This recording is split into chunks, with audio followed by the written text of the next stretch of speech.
I'm gonna move this. Okay. 1 second. Quiet down everything else.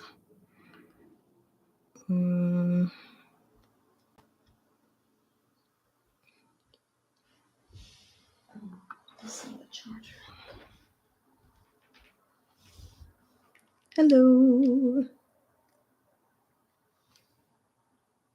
Okay. I'll set that there. Set this here. Set this here. And so I can see any Patreon notifications.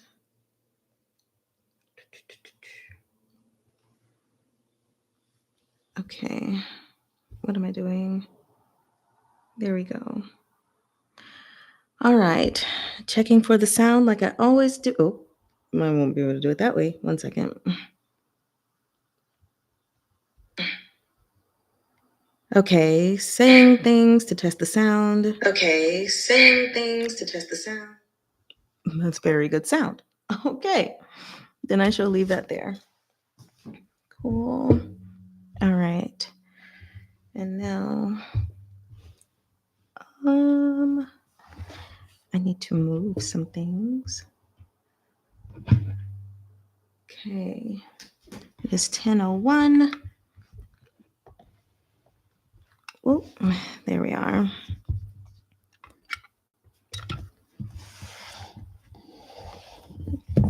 And this is probably better for me.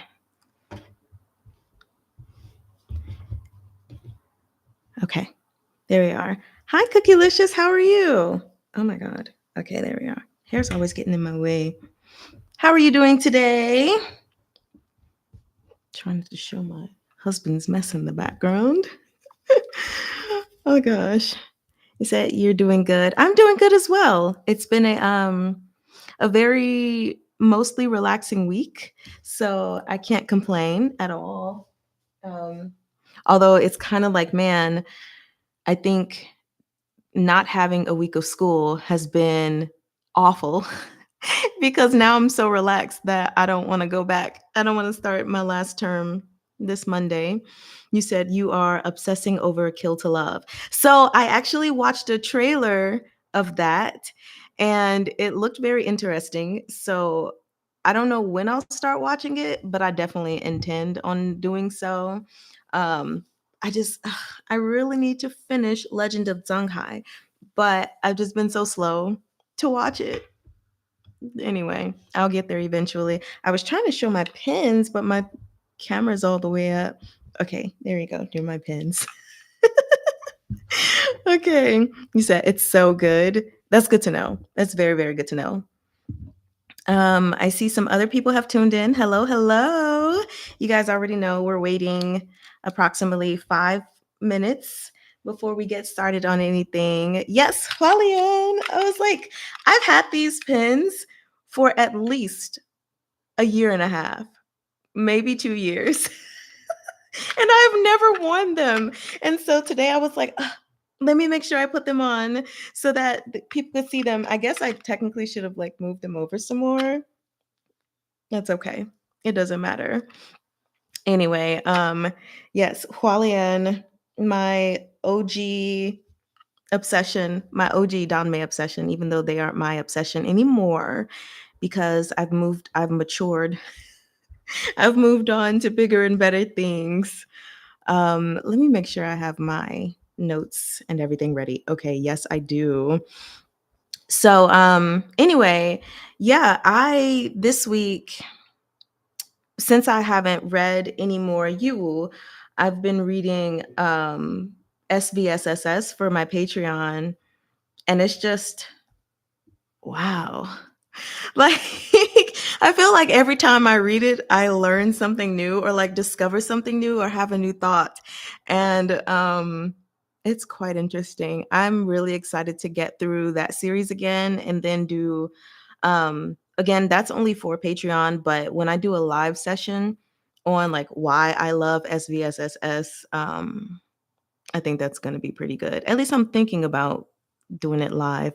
You said, did you see the hardcover? It's so pretty.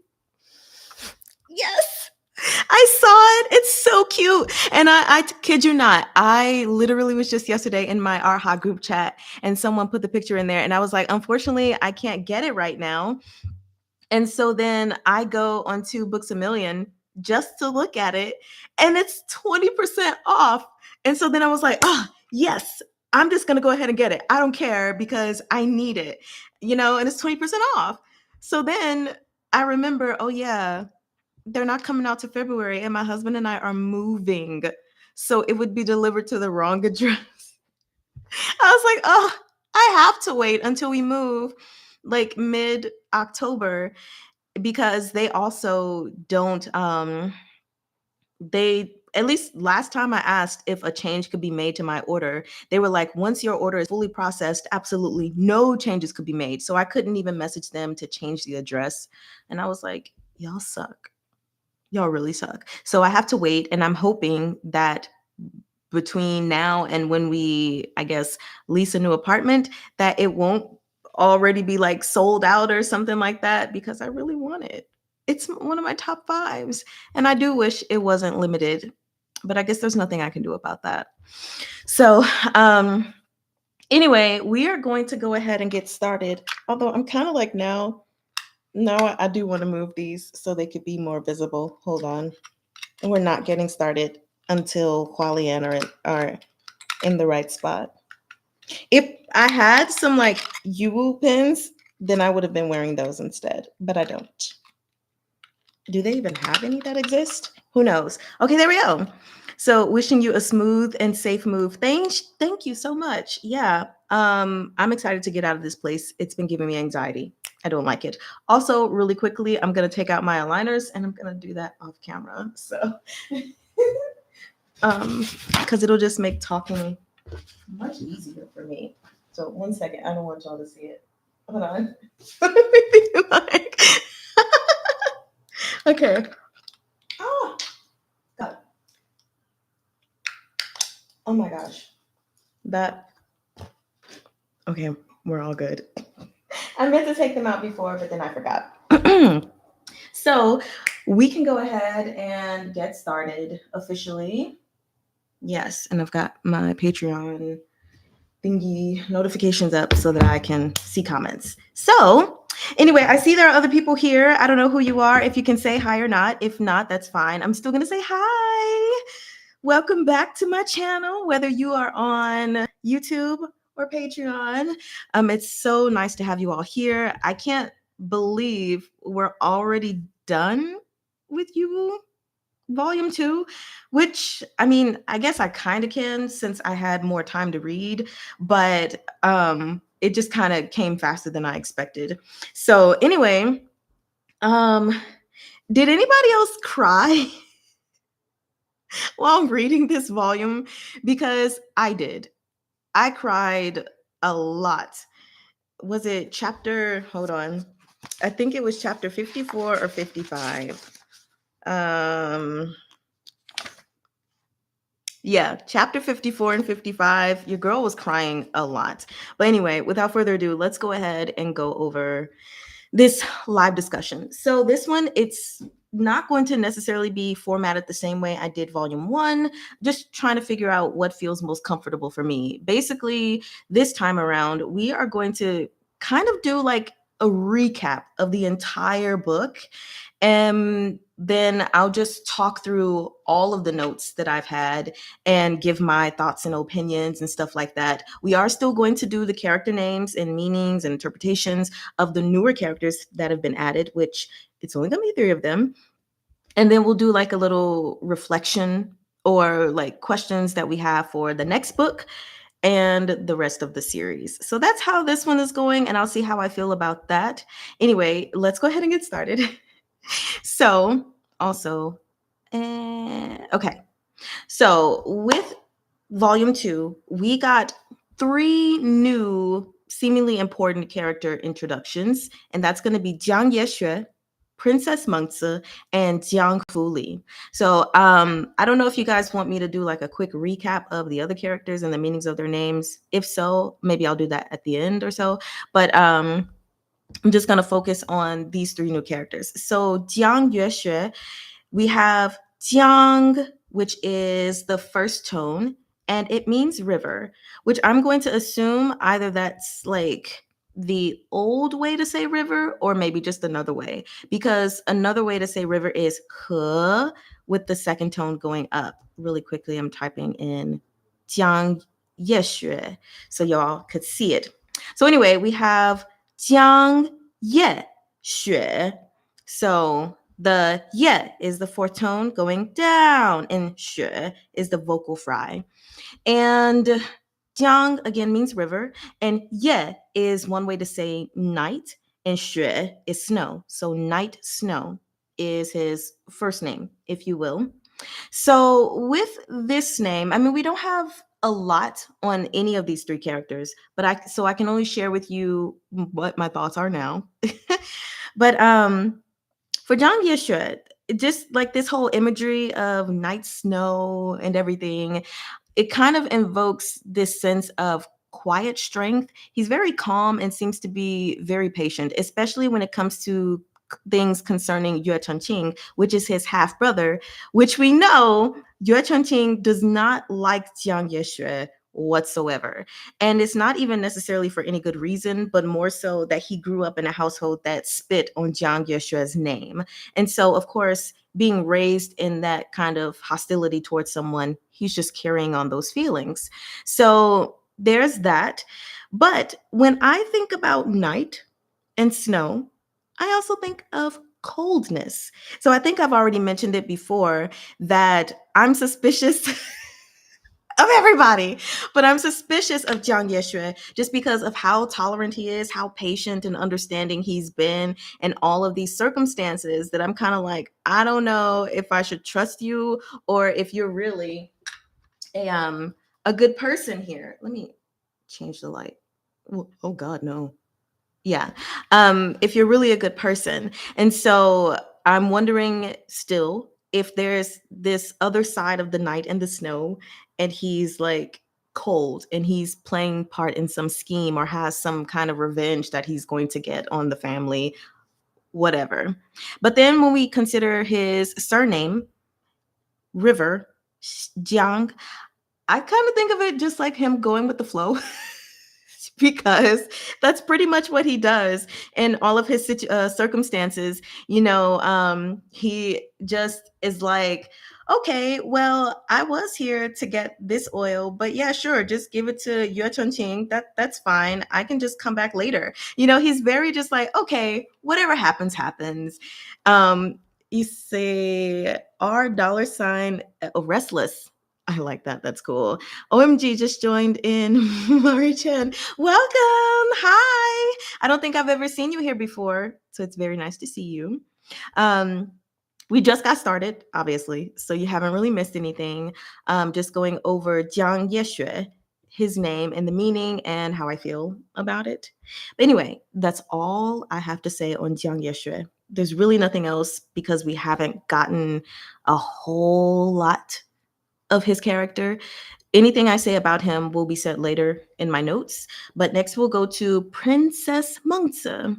So Meng, Zi, those are the pronunciations for her name. Give me 1 second to put in the comments. So the fourth tone, Meng, and then second tone, Zi. And if you guys have not seen my video or you just don't remember how to pronounce the letter Z, you're going to take the word kids and then take off the KI and just do the ZS, Z, Z. So not Z, not Meng, Z, but Meng, Z. I don't know if y'all can hear the difference. Tell me if y'all can hear the difference. Because sometimes, like when I say certain things in Mandarin, I'm like, I can clearly hear the difference, but that may not necessarily be the case for everybody. So can you hear the difference when I say Z versus Z? I just want to know. Before I continue on. So I'm gonna wait a second for answers. And I'm gonna try to be responsible and drink throughout this entire live session. Sort of. Okay. Hi, Freya. Aren't you over in my Patreon? I think. I don't know. Yes. Okay, cool. So, okay, cool. Yeah, if you just try to say it out loud yourself, then maybe it's easier to hear the difference. If you just say z, the Z sound, and then do ZS, I'm sorry, DS and kids, z, that's really the best way to explain it. But yeah, I was there, just wanted to change that. Yeah, I feel that. I mean, personally, I don't really care for lives on Patreon, at least not how they show me the comments. Like, they notify me and I have to click every time just to see. Anyway, I digress. Nice to know y'all can hear it or even sort of hear it. But like I said, if I were you, I would just try saying it out loud myself and maybe you could hear it even better. Um, so anyway, we have Meng, which if you love Meng Xi, then Meng is dream. And then Zi is grace, favor, or beneficence. Or I think would benevolence be another way to say that? Charity, kindness, that kind of thing. So again, another person we haven't gotten a lot of. However, when it comes to her surname, Meng, or I think Mengza is all just one name. So I don't know if it's her surname actually. Um, to me, I would say that Princess Mengza possesses everything Morsi dreamed of in Gu Mang, or that he wants in Gu Mang. She's such a kind and caring person, very calm, very patient, at least in the interactions we've seen between her and Morsi. She's the perfect match, essentially. Everything that he would want, but just in the other person. And so when I think of her name, Meng, at least that part, I'm thinking of that.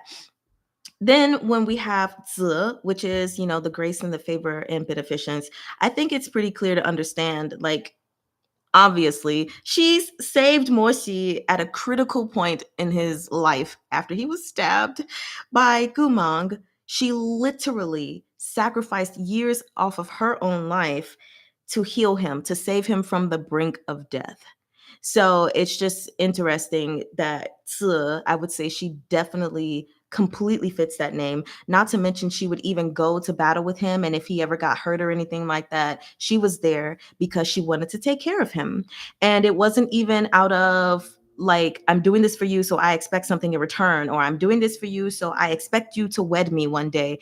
Even after he rejected her, she still wanted to, be kind to him. Because even if someone rejects you, that doesn't mean, number one, that your feelings go away. But also, number two, it doesn't mean that you have to change your character toward them. You just understand, like, they don't see you in a romantic light. So now we have Princess Mengzi, the Emperor's sister. Now we're moving to the last character name that we're doing for now, and that is Jiang Fu Li. So let me copy and paste his name into the chat for you guys. Okay. So, Jiang Fu Li. First two parts are first tone, you're just singing it straight across, Jiang Fu, and then Li. And I think I have a Patreon notification.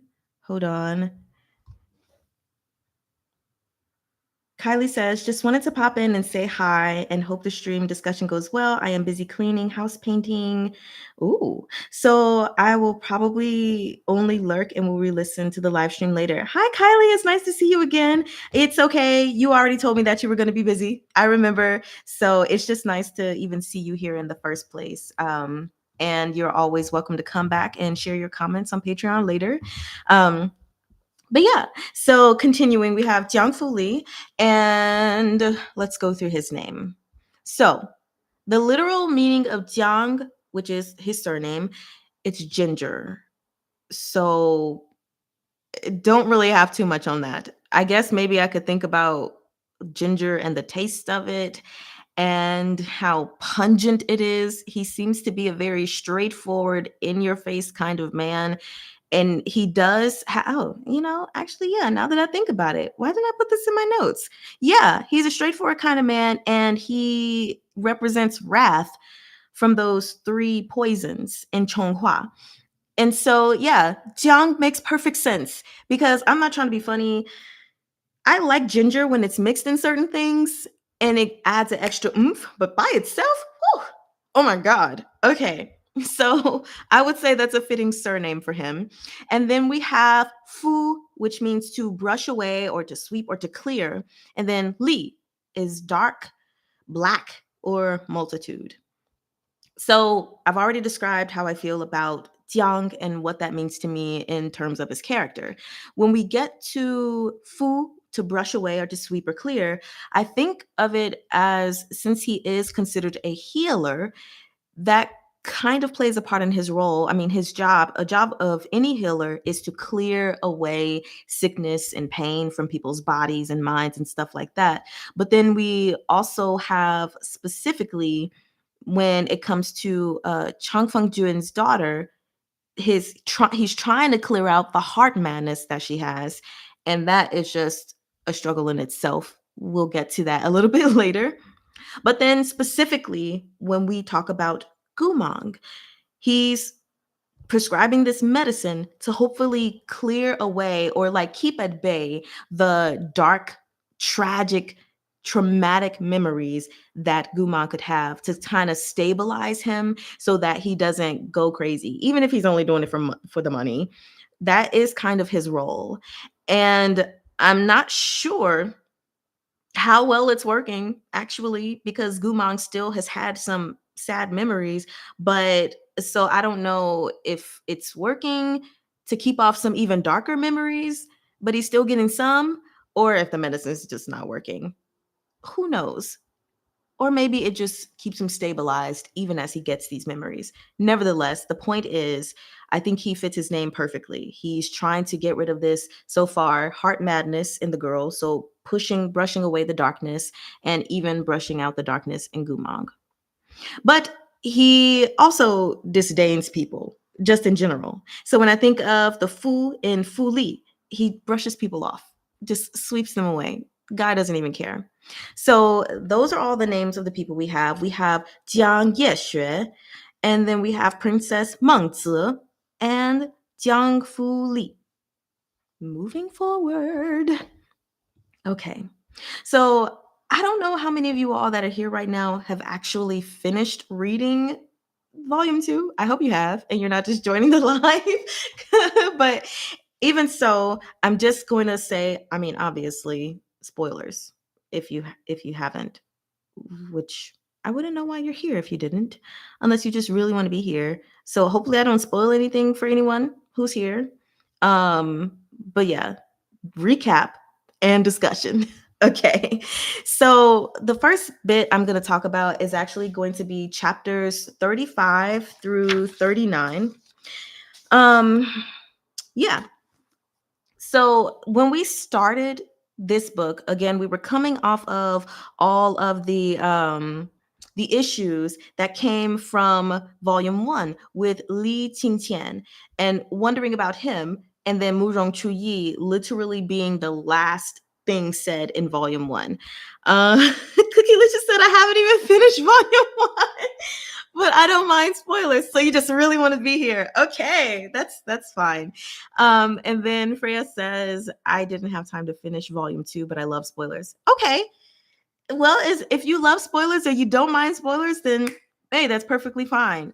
I'm someone who doesn't really like spoilers, but spoilers doesn't necessarily ruin the experience for me. Really, really quick segue. I was watching a video yesterday of a woman talking about how book talk has ruined artistry and writing and stuff. And one of the things that she mentioned was she hates it when companies advertise a book as enemies to lovers, because you spoil the plot.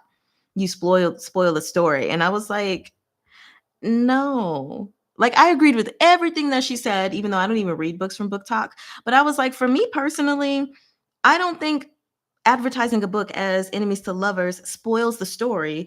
It literally just spoils the end result. But at the end of the day, I still have to read the book to figure out how they get there, why they are enemies, and why and how they end up falling for each other. Okay. Segue, coming back to the story. So again, starting with chapters 35 and 39. So Again, we have Murong Chuyi, who is introduced as Yue Chengqing's fourth uncle and the person that Yue Chengqing trusts the most, as we know, because in that cave, he was like, "Fourth uncle, save me! Oh my God!" Like a little punk. But anyway, yes, we have this person. And then we even learn that, okay, with that incantation that Yue Chengqing was saying, he did actually make a mistake. He kept saying holy sword, but Li Qingqian was not a holy sword. He should have instead said demon blade. And I can't remember what I said, but I was like, it's going to be something so simple, just like 2 words or so that he said wrong, probably not even the whole sentence. But yes, so we have it where his incantation was wrong and allowed Li Qingqian to become more powerful, I guess, because he's calling him a holy sword, and he's not that. So then, anyway, moving on, Muzhong Chuyi, he recited it correctly, but still, we did not get the result that everybody was anticipating. Li Qingqian did not fully dissipate. Instead, he turned into a sword demon. It's like, can we not just defeat this thing already? And so now, then we learn, okay, the only way to defeat the sword demon or any sword demon is to address the obsession by either letting them fulfill whatever their obsession is, or 2, by talking them out of it. Which, if it's an obsession in Danmei, talking someone out of an obsession seems damn near impossible.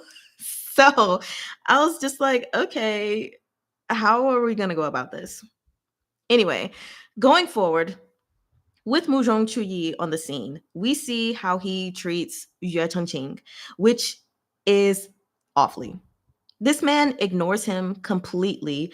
When there are times where he may be talking to someone else, he's not addressing Yue Chengqing. If he offers tea to Mo Xi or to Mu Zhonglian, he doesn't offer tea to Yue Chengqing. If he lets someone else sit down, he's like, Yue Chengqing, you have to stand. And so he's just so mean to him. And I'm confused right now as to why Yue Chengqing still adores and loves him so much, even when he is being disdained so. Meanwhile, he has a whole nother brother, half brother. I don't really care about half stuff. Who cares for him? And he's just like, I don't want anything to do with you. So it's just kind of like, okay, well, fine, cool. So it'll be interesting to see how that continues to carry on. Will Yue Chengqing keep his adoration for his uncle? Will he develop any less harsh feelings for Jiang Yuexue? We'll just see. So anyway, I mentioned the 3 poisons or whatever they were called, the 3 poisons of Chonghua.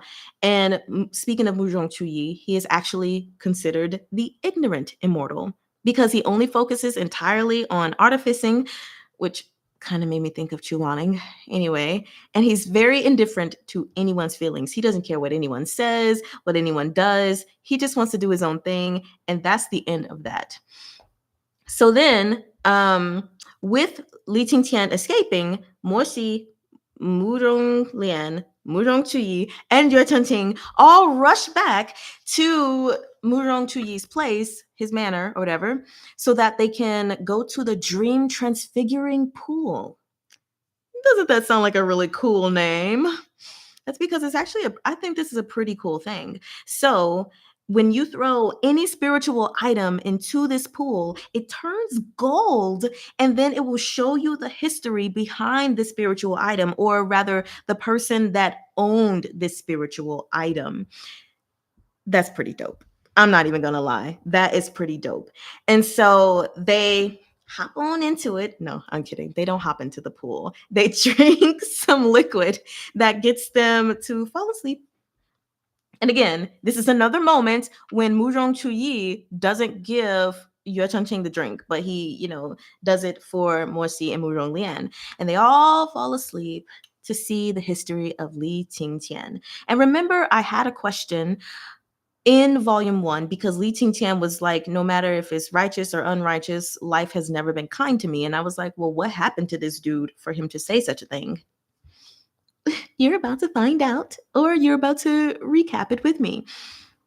So We have Li Qingtian, who was born in Lichuan, which is a very, very poor province.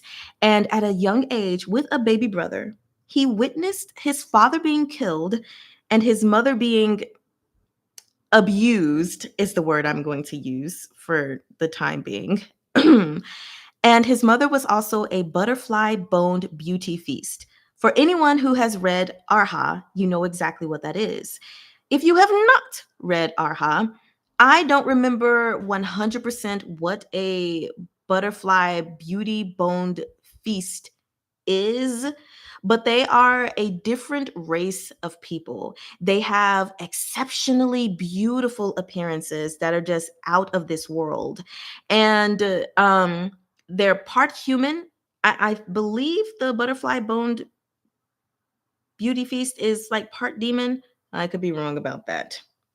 Anyway, the other very, very important thing about them is that if you cultivate with them, that really, really quickly accelerates one's spiritual prowess, their martial prowess. And so a lot of times they have been abused and sold and raped and, married off and cultivated with just so people can skip doing the hard work, have sex with this race of people, and then suddenly become stronger and everything. So the people were using her, the people that broke into Li Qingtian's home were using her for that.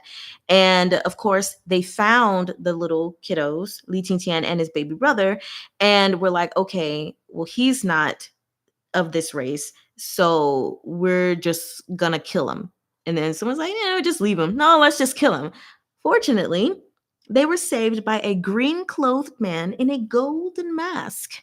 And this man also handed him a book and was like, hey, you can learn from this. Okay. I'm trying to, I don't know why I didn't copy down the name of the book, but it was the water parting. Yes, the water parting. So, why did I flip right to that? Okay. Uh, sorry. The water parting sword manual, essentially. And it was going to help him learn this method, I guess. So, of course, Li Qingtian was like, please take us with you, sir. And he was like, no, deuces. And he left. So eventually, Li Qingtian, he grows older, is able to have his brother sent to live with other people. But he goes off and journeys on his own, eventually meeting Hong Shao. And this is the name of the sword, if you guys don't remember. And Yue Chengqing was like, why is the sword named Hong Shao? Doesn't make any sense. So you're about to learn why it's named Hong Shao. So Hong Shao is this little girl who's been sold off before as a slave, as a sister, as a, I don't know, betrothed, all those things that I don't remember at the moment. And finally, she comes across Li Qingtian, and she really wants to go with him. He saved her, and she's like, please don't leave me behind. Actually, she was being quite annoying. I'm not even gonna lie. She was extremely annoying, crying like, please don't leave me behind. Wah, snore. And because of what happened to him in his early childhood and that devastating memory he had, there was no way that he was going to leave her behind. So he was like, okay, fine. You can come with me and then I'll drop you off somewhere else. And in her mind, she was like, he's so soft hearted. If he's going to take me now, there's no way he's going to be willing to give me up later. Never say never, right? Never say never.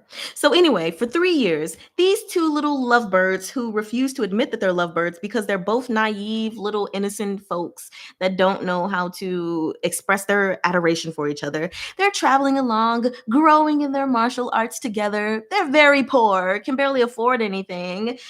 And then suddenly, while they're going through the Liao Kingdom, there's some heavy demonic miasma there. And what happens?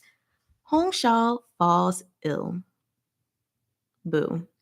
But she doesn't just fall ill. This isn't just like a cold. This isn't what COVID is today, where people just maybe have a little sore throat, a couple days off work, and then they're back in there. This is COVID when it first came out. Like, you're gonna die. Okay? You're gonna die. So at least that's the, that's the best way that I can put this, how she fell ill.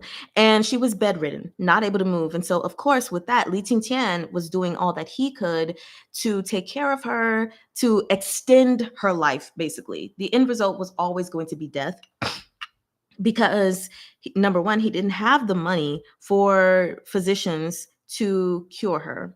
You know, in the world we live in this book and in real life, it's like if you don't have the money to get the cure, then you're just stuck. And that's basically what happened. He didn't have the money. And so he was turned away. No one was giving him an act of kindness, which is understandable. You know, a business is a business. So I'm not going to talk down on the doctors or anything like that. And he's weary. He hates seeing her like this. And she's still being positive, of course, like, you know, as long as I have you by my side, it's okay. But then one day Li Qingtian is out and he comes across this man billowing all loud and clear, talking about if you have someone that looks like this, you should bring her to us and we'll give you this big wad of gold or this big wad of money and she'll become a priestess. She'll learn this and that and be refined and into this elegant young lady. And he's asking, okay, so if I do this, she's sick. Can y'all cure her? Like, is it okay? And they're like, obviously, it's going to be fine. Just as long as she looks like this, that's really all that matters. So I'm not going to lie. When I read that, I was like, okay, let's not be naive here. Okay. Any woman that looks like this, I'm pointing like the this is there. Any woman that looks like this, you're telling me you want them all, you're going to give people money, you're going to train them to be priestesses and stuff. That sounds real sketchy. Real sketchy. But Li Qingtian, being the young, naive, little young man that he is, he tells her about it. And of course she doesn't want to go because she's already been sold before. And she's like, I don't want to go. I just want to live out the rest of my days with you. But of course, he's not really thinking about her and her wishes. He's thinking about her and what he wishes for her, which is for her to be healed. And I completely understand that. But he was not listening to her wishes. She just wants, oh, if she dies, she dies, as long as she got to stay by Li Qingtian's side. But it was hurting him to see her in pain. So what happened? They ended up giving her over. She went ahead and went away. He didn't give her a goodbye like she wanted. He didn't look back at her. And that just is what it was. What we later find out is that this Guosher actually exploded all these girls resembling a specific person, and he killed them for his personal obsession. Yeah, really, really sucky. So of course, Li Qingtian, he finds this out because he goes to this mountain and there are so many of these women there that all look familiar. They all look kind of the same. And he's trying to, I guess, put their souls to rest so that they can reincarnate. And he's thinking that this was a sacrifice to this mountain. And at first, as he was not killing, restoring all of these women, he's thinking, okay, Hong Xiao's here. Is Hong Xiao here? Oh my God. But as he keeps going and not seeing her, he's like, okay, I'm just overthinking. I'm overreacting, right? The very last woman out of these hundreds, the very last one is Hong Xiao. I was like, that's cruel. Not only was she there, but she was the last one that he had to put to rest. And it was so sad because in that cyclical moment, like when he gave her away to the Gosher, he didn't look back. And she wanted so bad for him to look back. But in that moment, when she was like, wailing and stuff, her line over and over again, she wasn't looking at him. And so he had no choice but to watch her in his grief. And that was just so freaking sad. So we learn of his very difficult childhood of seeing his parents ripped away from him. And then he gets older, still poor and everything. He has this one love, this one person he truly cares for, only to find her end up in this circumstance. And then Li Qingtian goes to the Gosher to get his revenge. So, first, again, he discovered that the man did not do this to sacrifice the women to the mountain. He did it for the sheer pleasure of doing so because of his obsession with a certain bitch, as he said, that he's upset with. He's upset with this woman who rejected him and went off to marry someone else. I have a comment that NFS, hey, nice to see you again. Says, ooh, I caught you. Hello, everyone. And the YUWU share appreciation. Yes, hello. And so let me get back on track. Yes. So he did it to avenge himself, to avenge himself or to get his rocks off for this mystery lady who rejected him, right? And Li Qingqian is like, are you kidding me? Okay, we finna fight. Shing. But then he also discovers something else. This is the man who has caused his greatest tragedy. This was worded in the book, but in another circumstance, I believe, also caused his greatest grief. This same man who killed Hongshao and all those other women, and the sirens are featuring in the background if you can hear them, because this is an emergency situation, was also the one that saved him and his baby brother. The green-robed, golden-masked man. The Guosher. That's so sad. That's so awful. I would hate to know that the person that saved my life is also the person that killed the woman that I love. And so, of course, he wants to get his revenge. But what happens? Well, the Guosher is the one that taught him, gave him the manual for the water parting sword technique. So it was nothing for him to just completely snap off Li Qingqian. And he died in such a gruesome way. I'm not even going to explain the gruesome way that he died. If you read it, you read it. And if you didn't, go read it. And we're just going to leave it at that.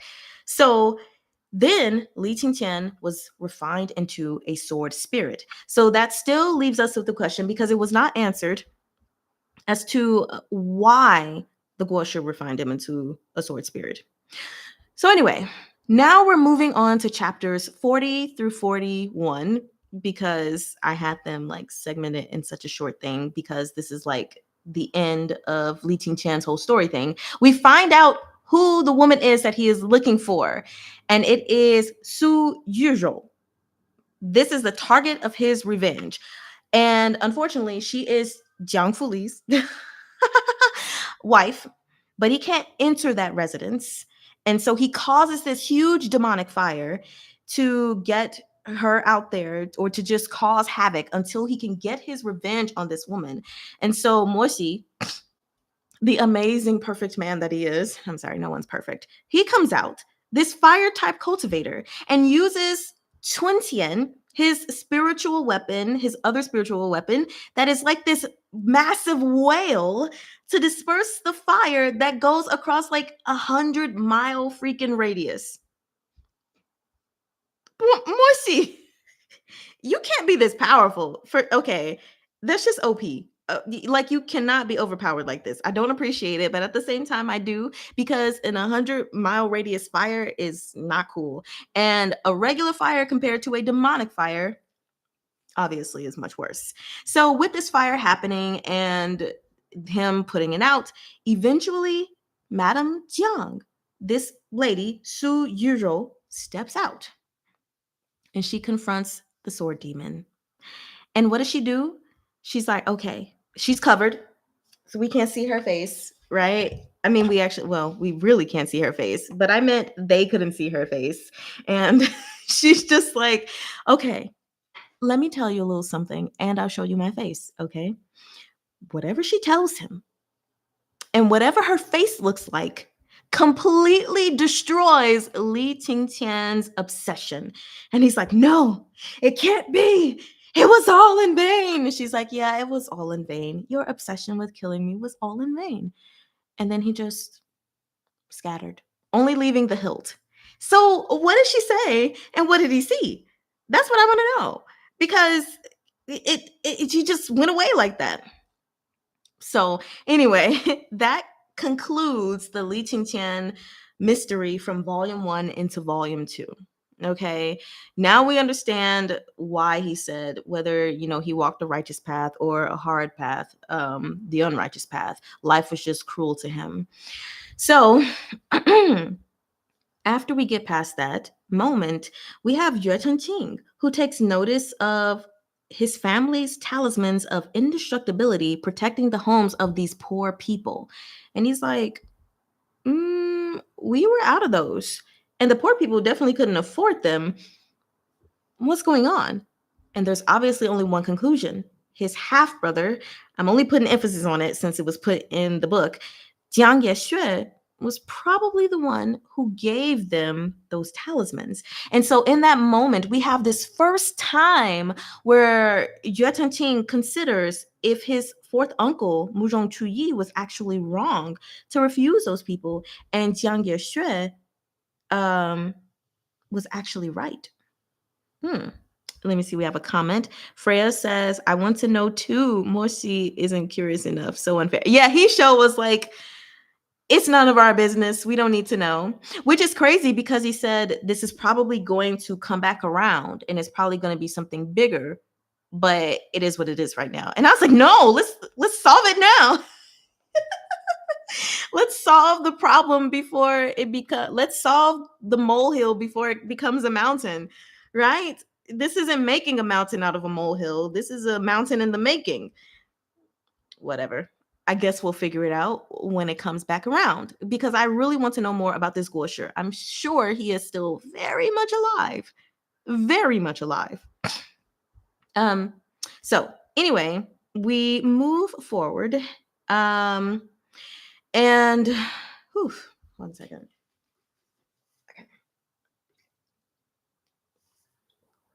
Okay. So after all of this happens and they go back to Muzhong Chuyi's place, it's eventually, told that, okay, Morsi will be the one who takes Gu Mang back to his manor. He will be the one that supervises Gu Mang, yada, yada, yada, blah, blah, snore. Well, in going to get him, we find out that Gu Mang is hiding under a bed.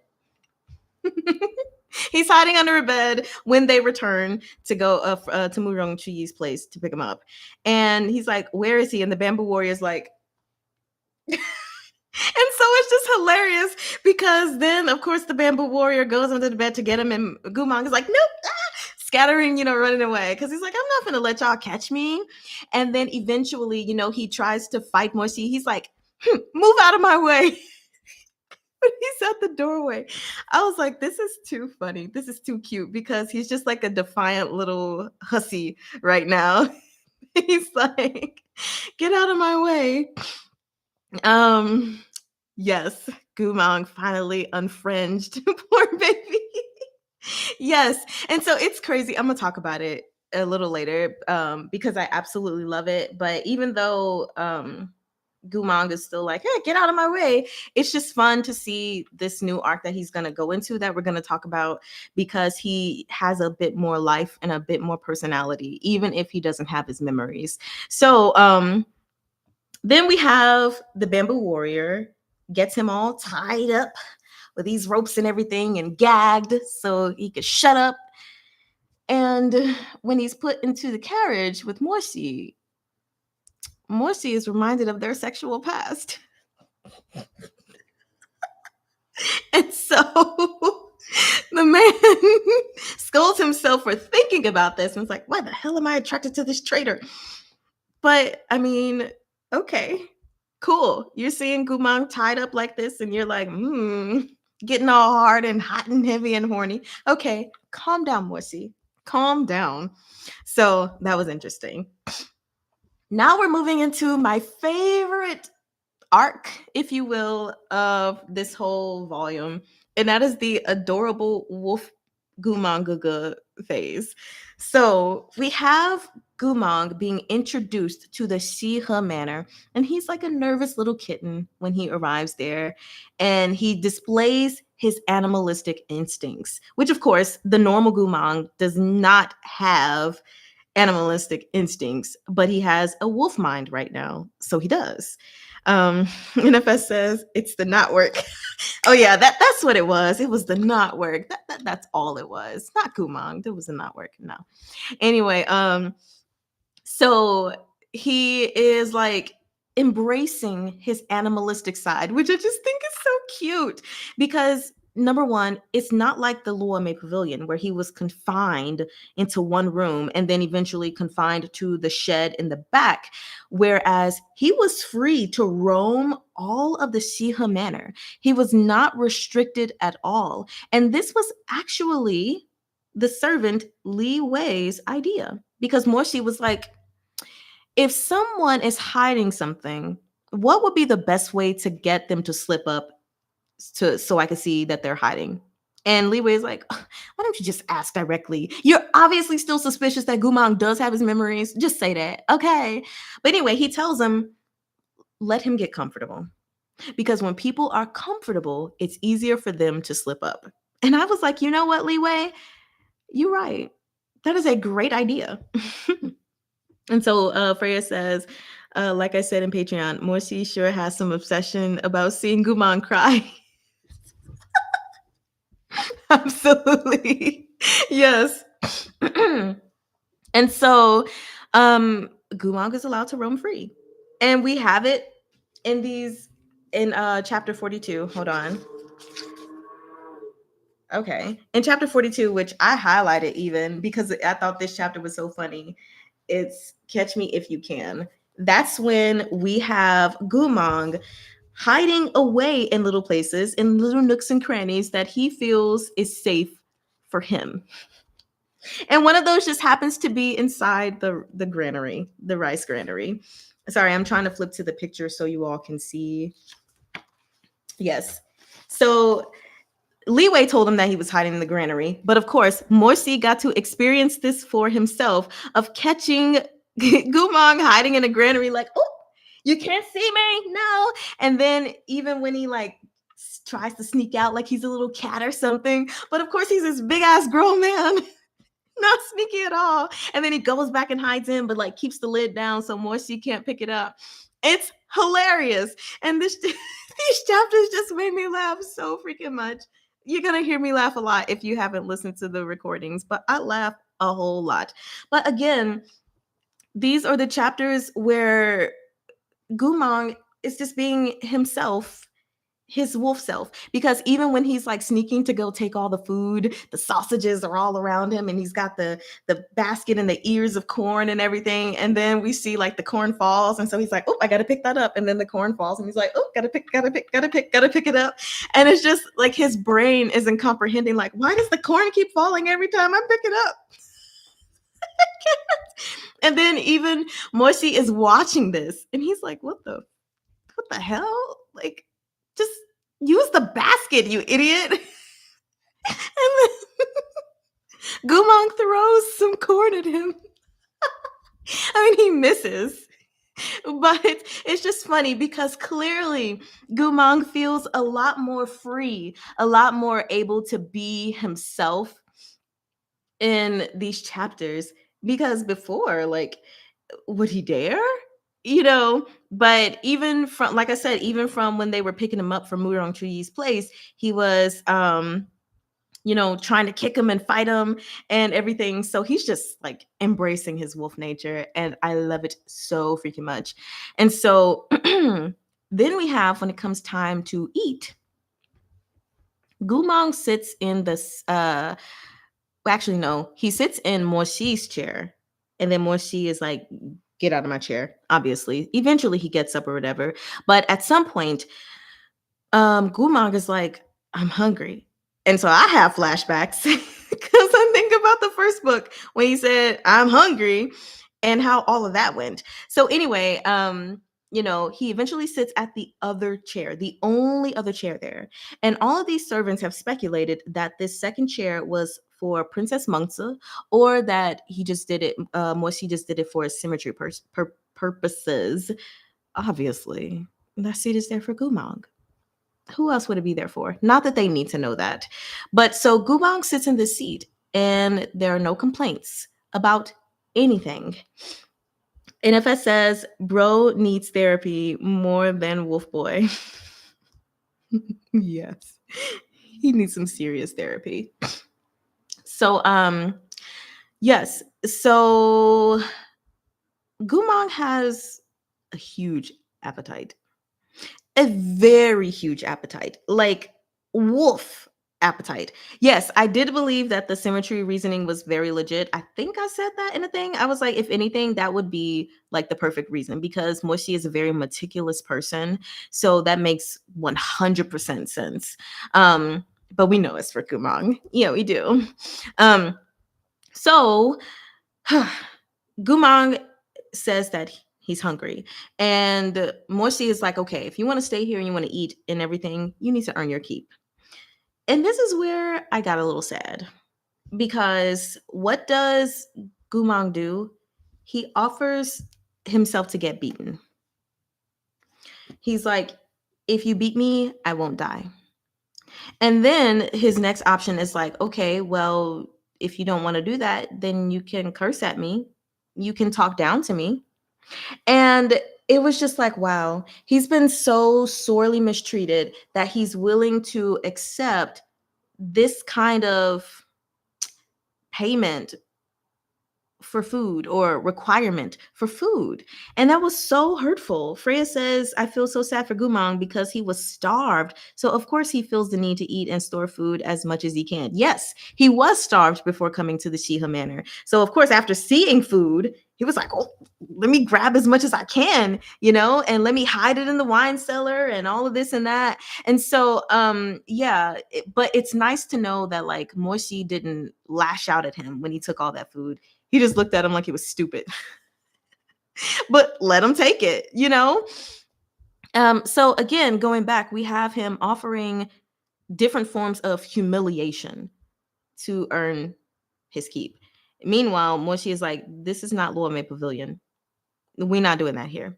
Okay. So that's not what we're doing. And then as Gumang tries to find some other ways, he's like, okay, well, let me think really hard about what else I can do. I can, and then he comes up with nothing.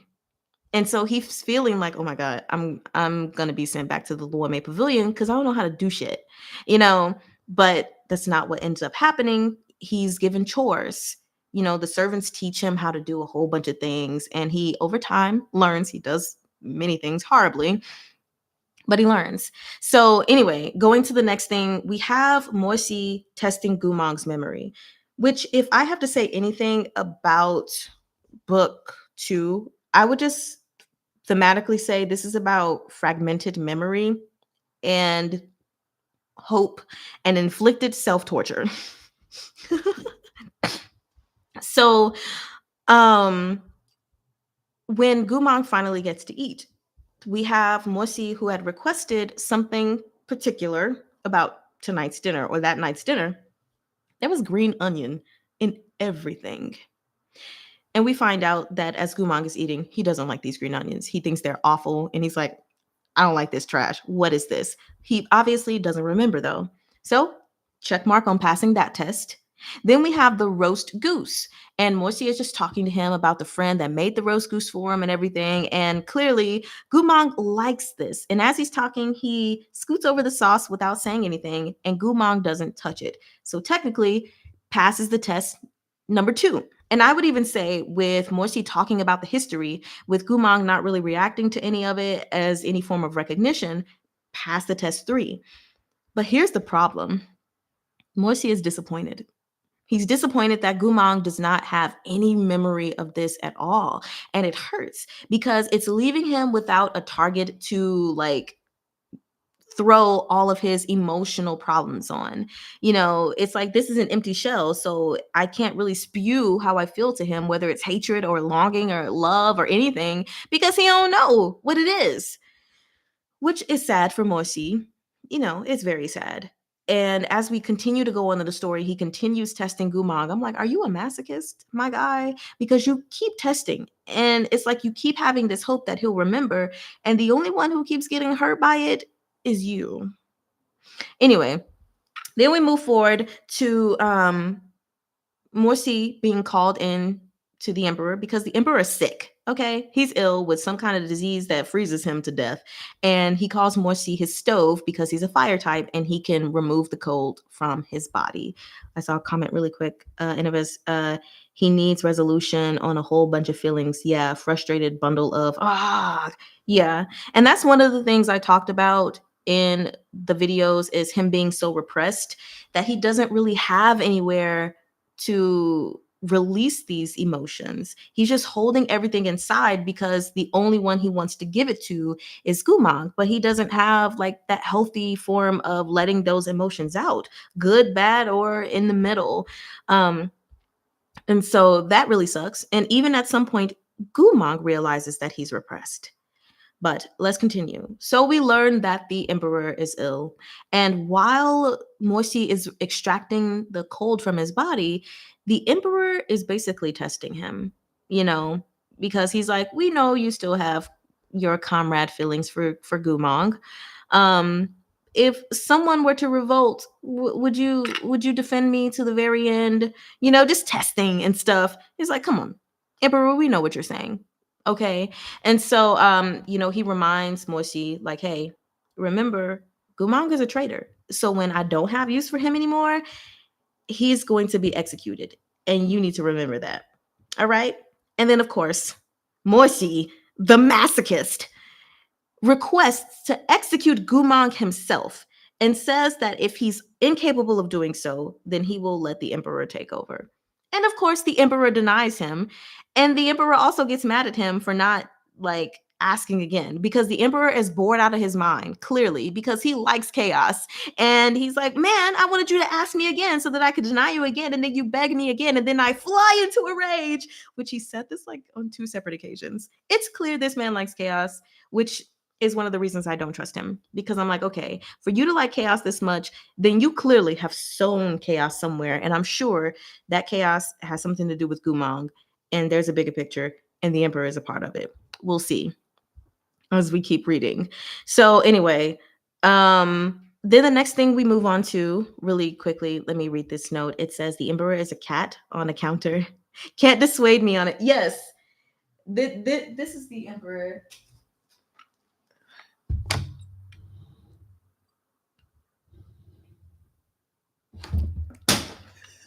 That's the emperor. Let me pick this water bottle up. Like, oh my gosh. So now moving on to the next thing, we have the nobles who go to the emperor and they're like, no way is it okay for Gu Mang to be at Shiho Manor because Morsi has so many duties off of the manor. And then Gu Mang is just there to roam free and blah, blah, blah, blah, blah, blah, blah. And the emperor was like, oh, yeah, everybody's complaining. So Morsi, put a slave collar on him. Which, if we remember from volume 1, there was a whole chapter called Slave Collar. And that was, oh my God, we already know what the slave collar represents. So that was a very painful echo of past trauma for Morsi and Morsi alone. Because he knows what it represents. But Gu Mang doesn't. Gu Mang happily accepts this collar as a necklace. And as ownership, Morsi owning him in some way, and even wants the name of Morsi inscribed on his necklace. And it's so sad because even in the past, when Morsi went to the place to get the necklace removed, Gu Mang was smiling. But now it's for a completely different reason. And it's awful when you think about it. And I do want to also bring up that within these chapters, because it was Jiang Yeshui, the one who was helping him put the slave collar back on, it had noted that Jiang Yeshui was soft-hearted to the point of absurdity, which I just wanted to say is another reason why I'm skeptical, because anytime someone is shown as so kind or soft-hearted or lovely to the point that it's absurd, I'm like, yeah, they're hiding some monsters in their closet. Okay. Anyway, that was a random segue because it was mentioned in that portion of the story. But anyway, the point is Morsi is like, I'm not putting my name on your thing. Okay, we're not doing that. And I know for real, it's because he doesn't want Gu Mang to be seen as his slave, obviously. But of course, he's just like, because no one wants you. um, yeah, you said Danmei basic, switch and bait kindness. So, yes. Then we have my very favorite scene out of this entire book. 1 second.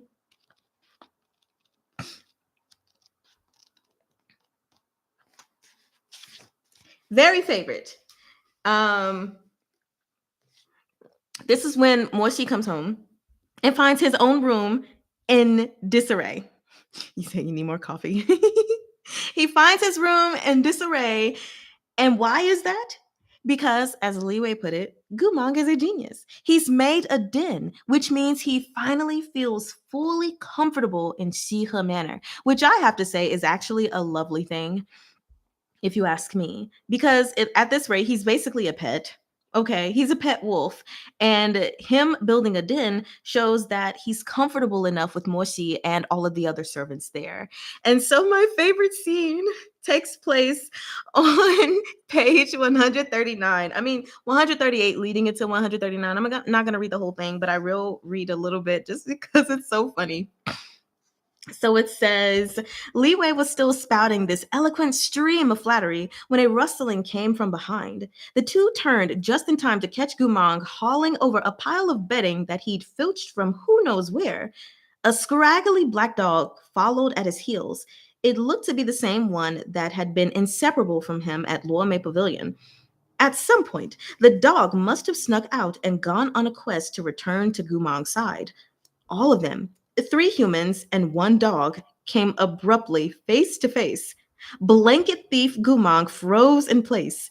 So did Morshi. No one said a word. After a beat of silence, Gu Mang noisily flung the bedding over his head and calmly asked, "Can you still see me?"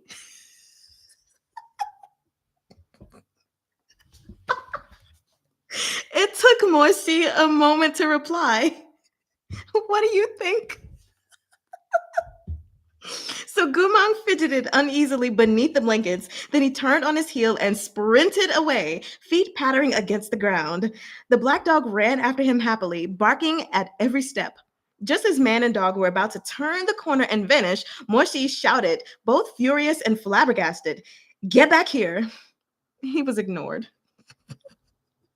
Gu Mang's footfalls only quickened as he sped up. Morshi leveled an icy stare at Li Wei, who was standing to the side, engrossed in the spectacle. "What was it you said?" he bit out. "Say stop walking and he won't dare move?" I'm sorry. I thought that after I read it for the second time that would be enough, but I feel like every time I read that passage, I'm just gonna die because it's so funny. NFS says, "I can see why this is your favorite. It is Tyrant Fish sitcom shenanigans." Yes, precisely. I'm like, this is too funny right here. It was gold. Easily my favorite part of the entire book. I was like, this is perfect. So, yeah, let's hold on to that funny, wonderful moment because everything is about to take a turn. Yeah. And I feel like this is also probably like the almost the halfway point as well. So, moving on to chapters 47 through like 53 or so like that. Again, we have Jiang Yexue, who is being badly mistreated by Yue Chengqing and even Mu Zhongchuyi. Well, Mu Zhongchuyi just ignores him when Moshi, Gu Mang, and him go to the shop to pick up an item, some kind of oil. I don't remember the name of it. But anyway, but he's still so accommodating and so nice. And we have this shopkeeper had oil ready to give to Jiang Yexue, but since the Yue clan came, he gave it instead to Yue Chengqing. And out of niceness, he was like, "It's okay. It's fine. You can just give it to him. It's okay." And then moving from that, we have Gu Mang and Moshi going on their own because, of course, Gu Mang is hungry. Yes, he's always hungry. This man could eat a house and a home, just eat everything. So Gu Mang is cherishing his slave collar and everything. Meanwhile, reflecting on like this deep bond that he think has been formed between him and Morsi. But this is only in his mind, because obviously Morsi knows that no, this isn't a necklace, a gift to you. This is something awful. But then we go into these flashbacks where we actually learn that Gu Mang was secretly working for money to feed Morsi during times when Morsi was bullied. So yes, we're going back in time. Morsi, he was bullied a lot because, you know, his uncle betrayed the nation, betrayed his father or whatever. And got his father killed.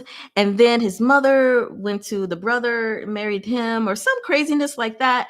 And everybody just kind of looked down on the clan from there. So Morsi was actually bullied a lot. And in turn, Gu Mang was the one there to protect him and feed him. But all this time where people were saying, oh, you know, Gu Mang's out and going to brothels and kissing up to girls and stuff, he was actually secretly working to get money to feed Morsi, because he knew that Morsi didn't like the food that Gu Mang ate, even though he was, you know, Gu Mang was sharing his food. So he went to work and get him food that he knew he would like better. And that was just such a moving moment that, oh my God. I was like, wow. So then, you know, they get to this restaurant or whatever, and it feels like deja vu for Gu Mang. Mind you, this is a place they've eaten at before, but they go to this restaurant. He's like, I feel like I've eaten here before. And, you know, he's just eating food, having the time of his life. And then he calls Morsi Princess, which is a name he called him in the past. Then we find out, no, he didn't remember anything. Because when I first read it, I was like, oh, is he remembering something? No. Leeway told him. Leeway told him that's what they call him. So there we have that. Again, another moment of hope that was just like dashed for Gu Mang. But then we have Morsi testing him again while sitting at the table. And, you know, he's just like showing these signs of hope and fear and everything. And there are no memories. And so I'm just like, you for sure are an emotional masochist, my guy, because you keep trying and nothing is happening. And NFS says, I don't like Meatbun much. I am hissing at Morsi, but Gu Mang, my boy, I'd kill for that poor boy. Yes, I would too, because he's such a poor boy. So then after they're done eating at that place, well, I'm sorry, before I do that, let me just say that Gu Mang, Morsi passed over some food to Gu Mang that was spicy because Gu Mang was still hungry. And Gu Mang ate it and he was like, oh my God, this is poison. This is another funny moment, but not as funny as the other one. And he's like, it's not poison. And he was like, look at my tongue. Do you see this? This is poison. And he's like, okay, just drink this tea. Then you'll be fine. I think it was jasmine tea. He was like, just drink the tea. And Gu Mang was like, I'm not hungry anymore. And he's like, just eat the food that's not poisoned. And he's like, nope, this place ain't good. They're trying to poison me. So that was funny. So anyway, they leave this place and, you know, they're walking together. And we have a moment on page 185 where for the very first time, you guys, we get Morsi laughing. And why does he laugh? I'm gonna tell you. Yes. So we have Morsi basically about to tell him something, and then he's like, actually, no. I don't want to tell you, basically in his mind. And then Gu Mang was like, don't say it, I'm not listening. And Morsi says, why? And then Gu Mang is like, because you don't really want to tell me. And if I really knew you, then I might remember it in the future myself anyway. So there's no point. I'm not listening.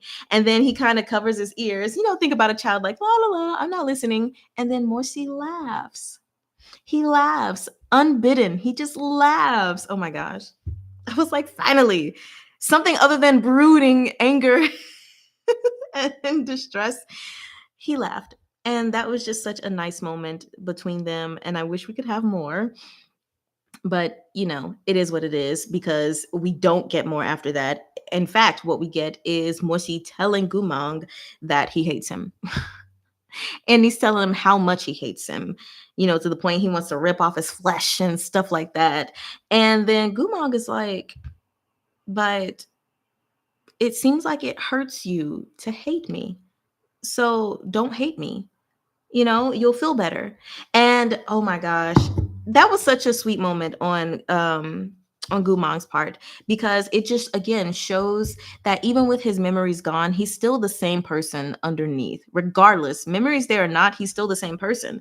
But he's like, hey, I'm sorry. I won't ask you to be my lord anymore. Because he asked for the collar thing and everything. He's like, I won't ask you to be my lord. Please don't be sad. Please don't hate me. If you stop hating me, will you stop hurting? And Morsi is like, I mean, it's too late. I'm already hurting.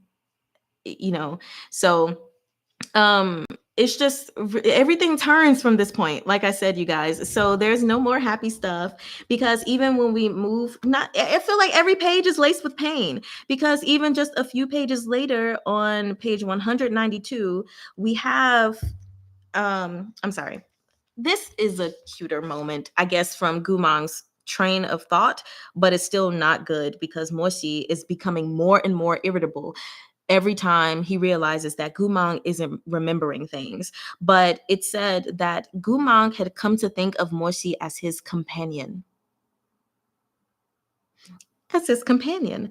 But he was like, he's always shouting and cursing and everything, and he's always so anxious. And Gu Mang was getting worried about him because he was like, the more irritable wolves are, because he's viewing Morsi as a wolf. Everyone is a wolf. He's a wolf. Everyone's a wolf. He's like, the more irritable they are, they fall into traps and they get too angry. Their fur starts to fall out. And if they lose too much fur, they're going to get sick easier. And if they get sick, they're going to die.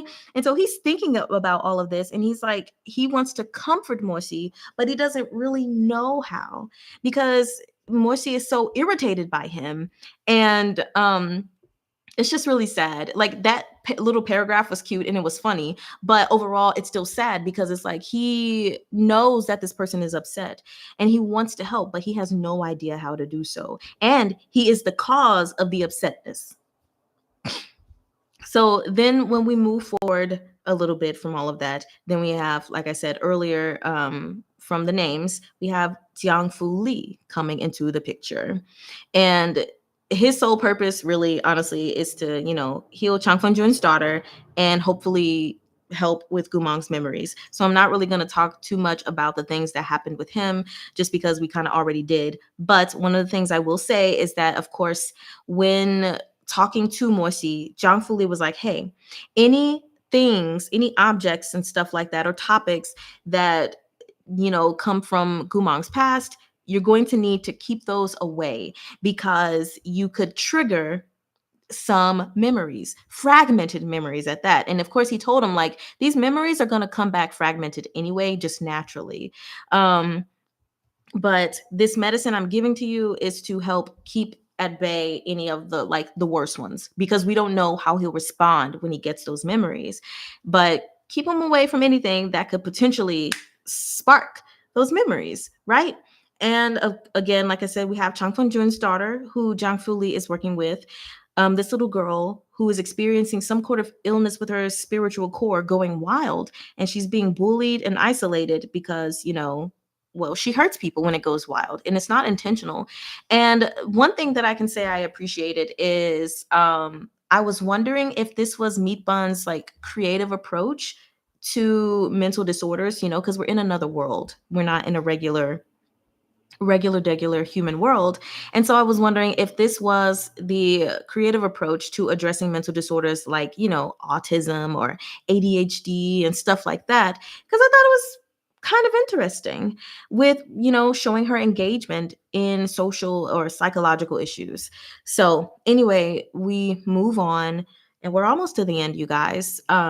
Going from chapters 54 through 60, yes, or emotional instability, which then would be just not mental disorders, well, mental illnesses, like depression, anxiety, stuff like that. So or schizophrenia, We don't get a whole lot of information on the little girl, so I'm not even sure which thing it could necessarily be related to. But maybe we'll get more, but probably not, because the little girl did come up again, but it was in a really sad way. So moving to chapters 54 through 60, and being a good girl and drinking my water, hush way. We have the first set of fragmented memories emerging. Like I told y'all, this is just where everything is sad. Everything is horribly sad, because in chapter 54, titled we're going from chapter 54, in the baths, to chapter 55, don't you know how dirty you are? So the first fragmented memory comes from Moshi's ceremonial robes. But before I get to that, really off topic, NFS says, your barrel bottle never ceases to amaze me. Thank you. Thank you very much. Yes, it actually doesn't even come with this. This is from another bottle. It just comes with this, but I like to drink out of a straw. So yeah, this is very convenient. It does help me drink a lot more water, especially since I'm trying to do like intermittent fasting, eating, like only 4 hours in a day. This helps, keeps the water cool and everything. I don't know where my husband got it from. I just know he got it from his job, which is he's a manager at Amazon. So like, I don't know. Okay. I'll have to ask him. So my little canteen, or big canteen, my barrel of water. So we have him getting his first fragmented memory. And it's triggered by the ribbon of Moshi's ceremonial robes. How did this come to happen?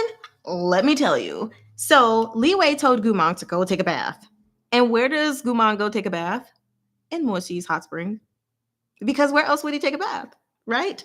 So he's in there, and eventually Moshi goes in there, and he's like, oh, everything's peaceful until it's not peaceful. And then he sees Gu Mang in there. He's like, if you don't get out of my hot spring, dude, go get dressed. And he's trying not to look at Gu Mang, because he's definitely nakado, 100% Adam and Eving in the moment before they bit whatever forbidden fruit it was.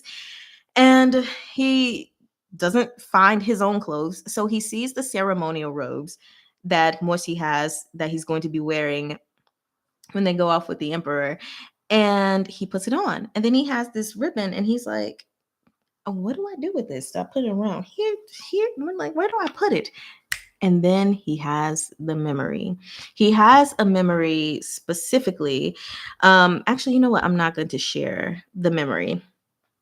Yeah, not going to share the memory. But what I will say is that he's, based on that memory, he was given the indication that, oh, I should be wearing it around here. So he puts it on, and then, he sees, Morsi eventually sees this. And Morsi goes berserk. Why?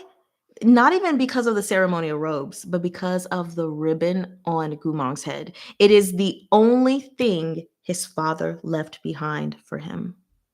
The only thing.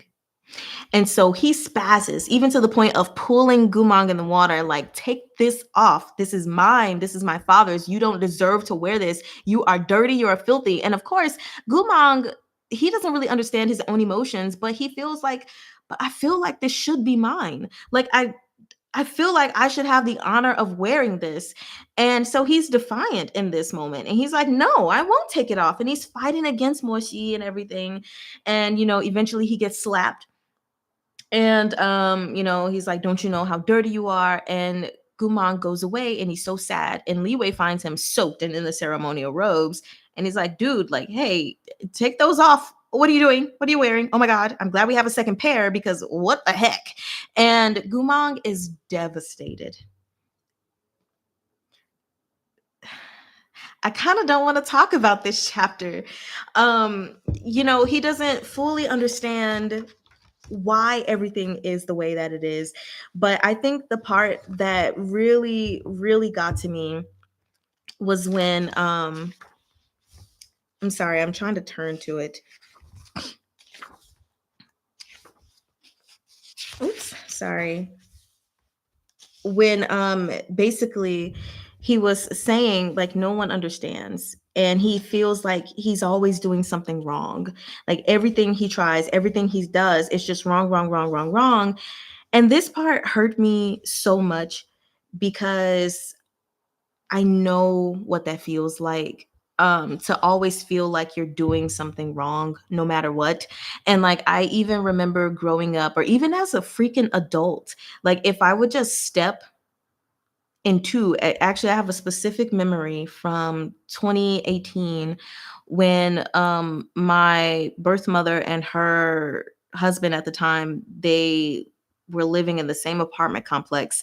And I guess we had like a weird conversation like the day before or whatever that kind of left things on like this weird territory. And then the next day I go over there because I, want to spend time with them. And immediately when the door opened, I was like, oh my God, what did I do wrong? Because I could feel it, And so, and only to find out that absolutely, yes, I did something wrong. And I always had that feeling like I could literally just walk in the house, not even see anybody yet, but know that I did something wrong and know that no matter how hard I tried to do things right, I was always wrong. It was always me, Kamaria. And so reading this chapter, it was hard for me because Gu Mang was like, I'm trying. Like, I don't know what I did wrong. I can't remember what I did wrong. And yet people show so much hatred toward me. Morsi is showing so much hatred toward me. And then even to the point where on page 250, he's crying with Fondo, which I have to say, I don't like this picture because it looks like Fondo is dead. I ain't even gonna lie. And when I saw this picture, I was like, is Fondo dead? Did Meatbun kill a dog? She did not kill the dog, at least not yet. But anyway, he's crying to this dog and like, you don't think I'm dirty, do you? And then he has this thought and he's like, I can handle it. It hurts. It only hurts a little. It won't hurt anymore once I get used to it. I'll endure it. It'll pass. All of this will pass. And it hurt so bad because I related to it on such a heavy level, but also just thinking specifically how like, even though he's telling himself basically I'll get used to it, I know, like, you don't get used to this. You don't get used to people looking down on you. You don't get used to someone always berating you and being so angry with you and saying that you're the problem or you're the, as my mother would say, the glitch. There's a glitch, so feeling like you're a malfunction and just trying to understand, like, why am I receiving so much hatred? I don't even know. It's just like, Gu Mang, you won't get used to this. It's always going to hurt. And so that chapter, those two chapters hurt me so bad that I literally cried. And like I had to stop reading because I tried to continue and I could feel like my voice was not there. And so I was like, oh my God, I have to stop. And I'm not really the kind of person that cries when reading. There's only one other time when reading a book that I've cried. And I can tell you guys, it was when I read the only book talk book I ever read. Colleen Hoover's It Starts With Us and It Ends With Us. But that's because they didn't have any trigger warnings. I'm just put that out there. So like when I ordered the books on Amazon, I read the summaries and everything. There nothing said about trigger warnings. When I read the summaries on the books and when I opened the books, there were no trigger warnings. And so I did not know that it was about domestic abuse. And so when I read certain things, because I remembered certain things from my childhood concerning my mother and her first husband, I cried. And I was like, what the fuck is this? Because I didn't anticipate it. So that was those books are the only other times that I have cried. And I know people don't like Colleen Hoover, and that's the only stuff I read by Colleen Hoover. I did think that It Starts With Us and It Ends With Us were well written from the perspective of a person who was in an abusive relationship, and the thought process they go through. But it had me crying. I was like, if you have dealt with this, or you are dealing with this, or you are close to someone who dealt with it, don't read this. Don't read it at all.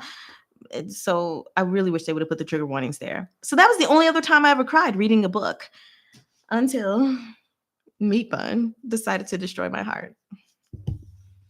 Because of course she had to. Which, the crazy thing is, I don't even think it was this being the second time I cried. I believe the second time I cried, but still with Meatbun, was actually in Arha, which with something that I won't give away as a spoiler, but I believe, according to pictures, it's gonna happen in book 9.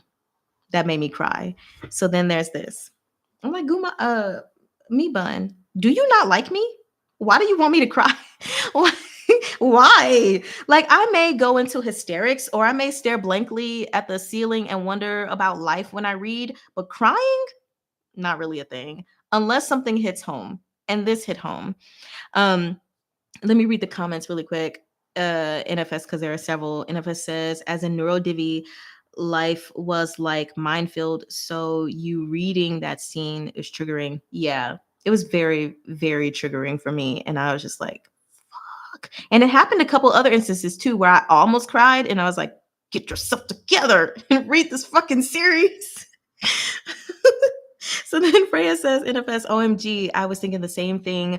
Always doing things wrong is such an indie experience. Yeah. Like, even something as simple as hugs.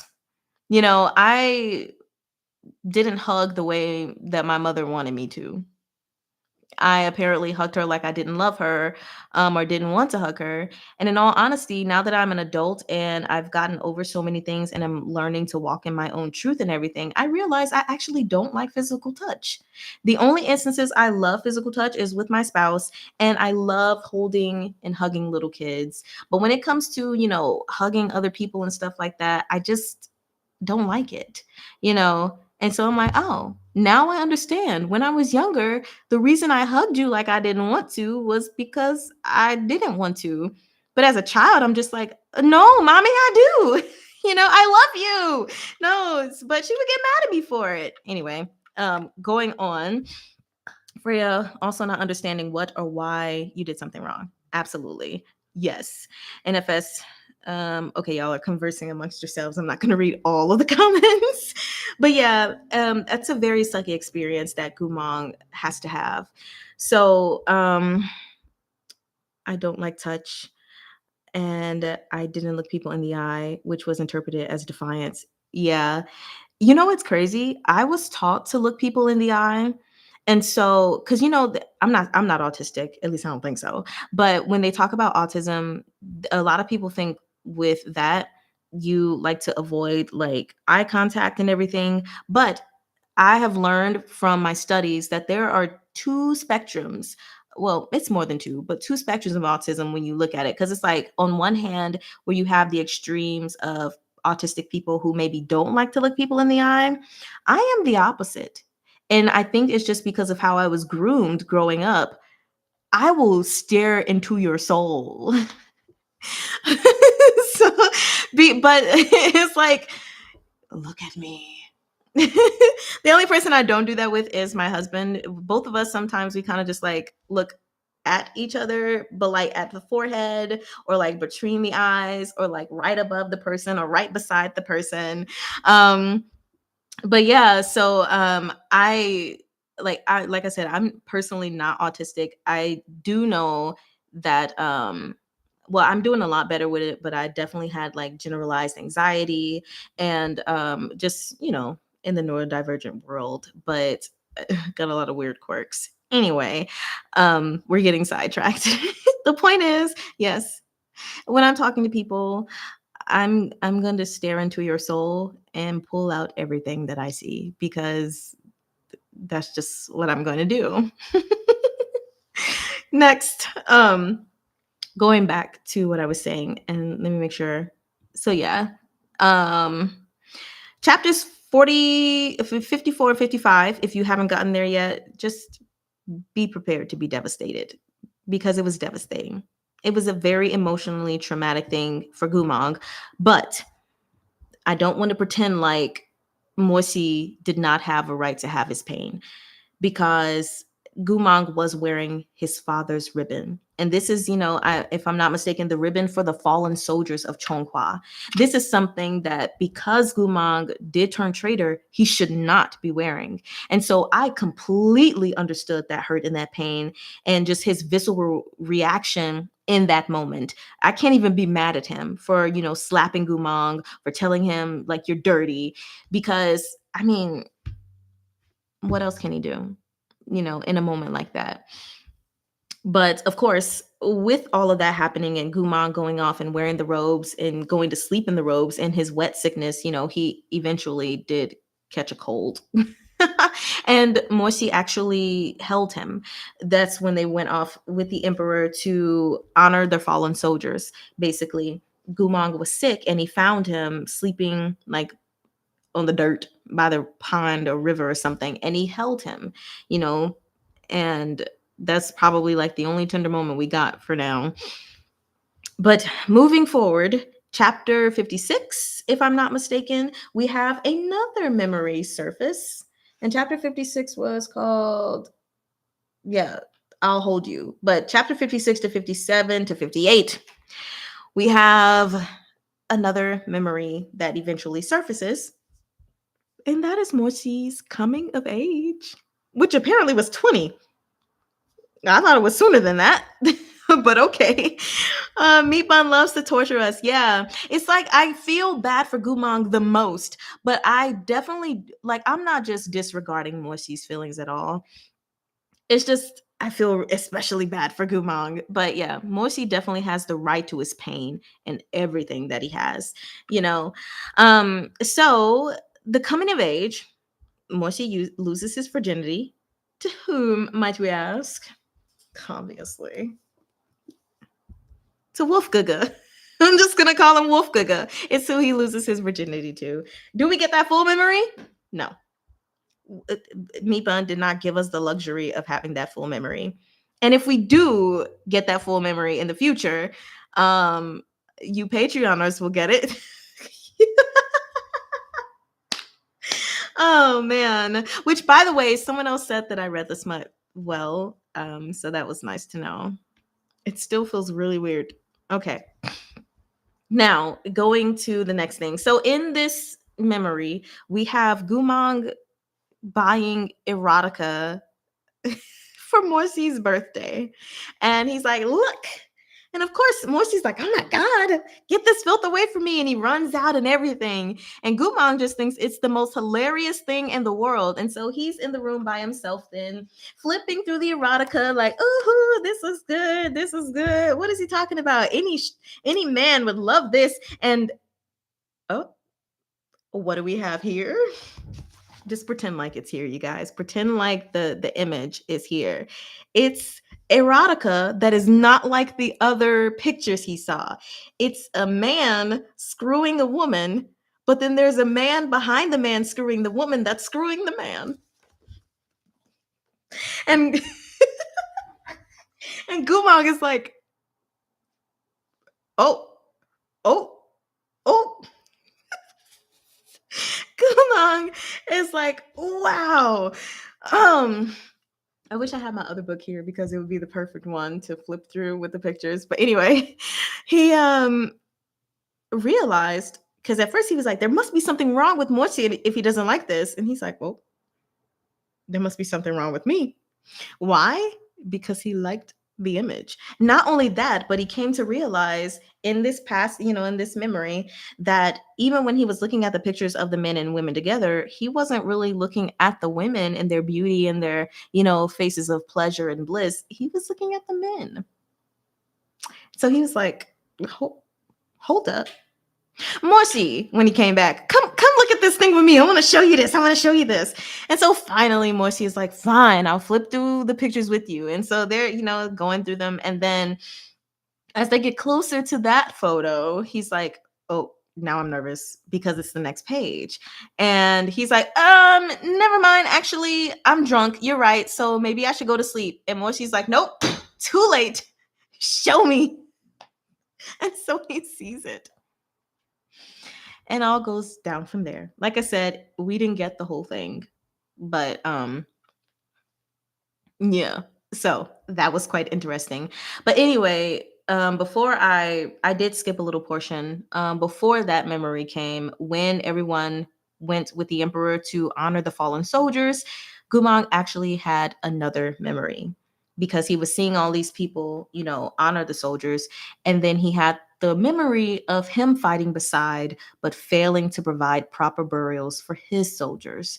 And this was so sad because in his dreams and everything, which because he stayed asleep like after that unconscious for a week or so from getting sick, and he had like guilt, these moments tormenting him in his dreams because he felt like all those fallen soldiers were watching over him, like, you didn't do what you promised, you didn't give us our proper burial, what's our name, you forgot our name. And so he's like having these fragmented memories, and it's deepening his internal struggle of like and moral of fragmented memories and moral responsibility to what he didn't even remember fully. And so then, moving into the last 5 chapters of the book, we have Gu Mang waking up to his last memory of Lu Jianxing walking away. Like he smiles and then he walks away and he can't get to him. And so he wakes up finally from this fever, this cold that he got from the incident with Morsi. And, there's little snack cakes or whatever for him to eat. Morsi eventually comes into the room and he's like, I can tell you remember some stuff. What do you remember? Tell me what you remember. And of course, he remembers Lu Jianxiang. So Moshi gets extremely jealous, deeply jealous. And we see these feelings of inadequacy pop up when he's like, no matter what, I always lose to Lu Jianxing. Because, of course, he commented on Lu Jianxing and he was like, this guy, he's the one that made you turn traitor. He did this, he did this, he did that. And you still gonna defend him, And Gu Mang's like, don't talk bad about him. He's my brother. And he's like, fine, yeah, he's your brother, but what am I? I'm always going to lose to him and I'm just nothing to you. And Gu Mang, he's like, no, that's not true. Like you're can't find the words. And so Moshi was like, I'm nothing to you. You ain't even got to say it. Which is really sucky because it's like Gu Mang is clearly trying to express himself, and that he's had he struggles with this because he's still learning the freaking language and it's hard to express things. So if he's telling you, no, you're not nothing to me, you're something, clearly he just doesn't have the words yet. But Gu Mang is being lashed out at by Moshi, and he's lashing out at an empty shell of fragmented memories. And I think the way that it was put in page 309 was absolutely the most perfect way to put it, because it said Gu Mang had only a ladle full of memories, but Morsi wanted to scoop out a sea of him. But Morsi wanted to scoop a sea of emotions out of him. And I was like, you know what? Perfect way to describe it. You are throwing all of your hurt, your anger, and your pain onto him, but he don't have it. He doesn't understand. Not completely, not fully. He only has so much.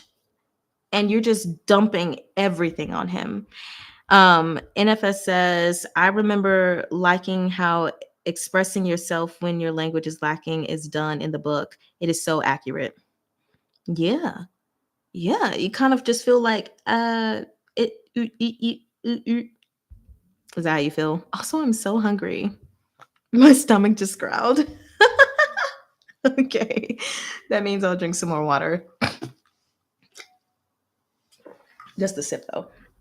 So after that moment, we have it where Gu Mang, like I mentioned earlier, he realizes that Morsi is really repressed. And despite Morsi trying to hide his feelings behind like this indifferent demeanor, he's like, no, you actually care a lot. And you got a lot of emotions pent up inside of you that you need to get out.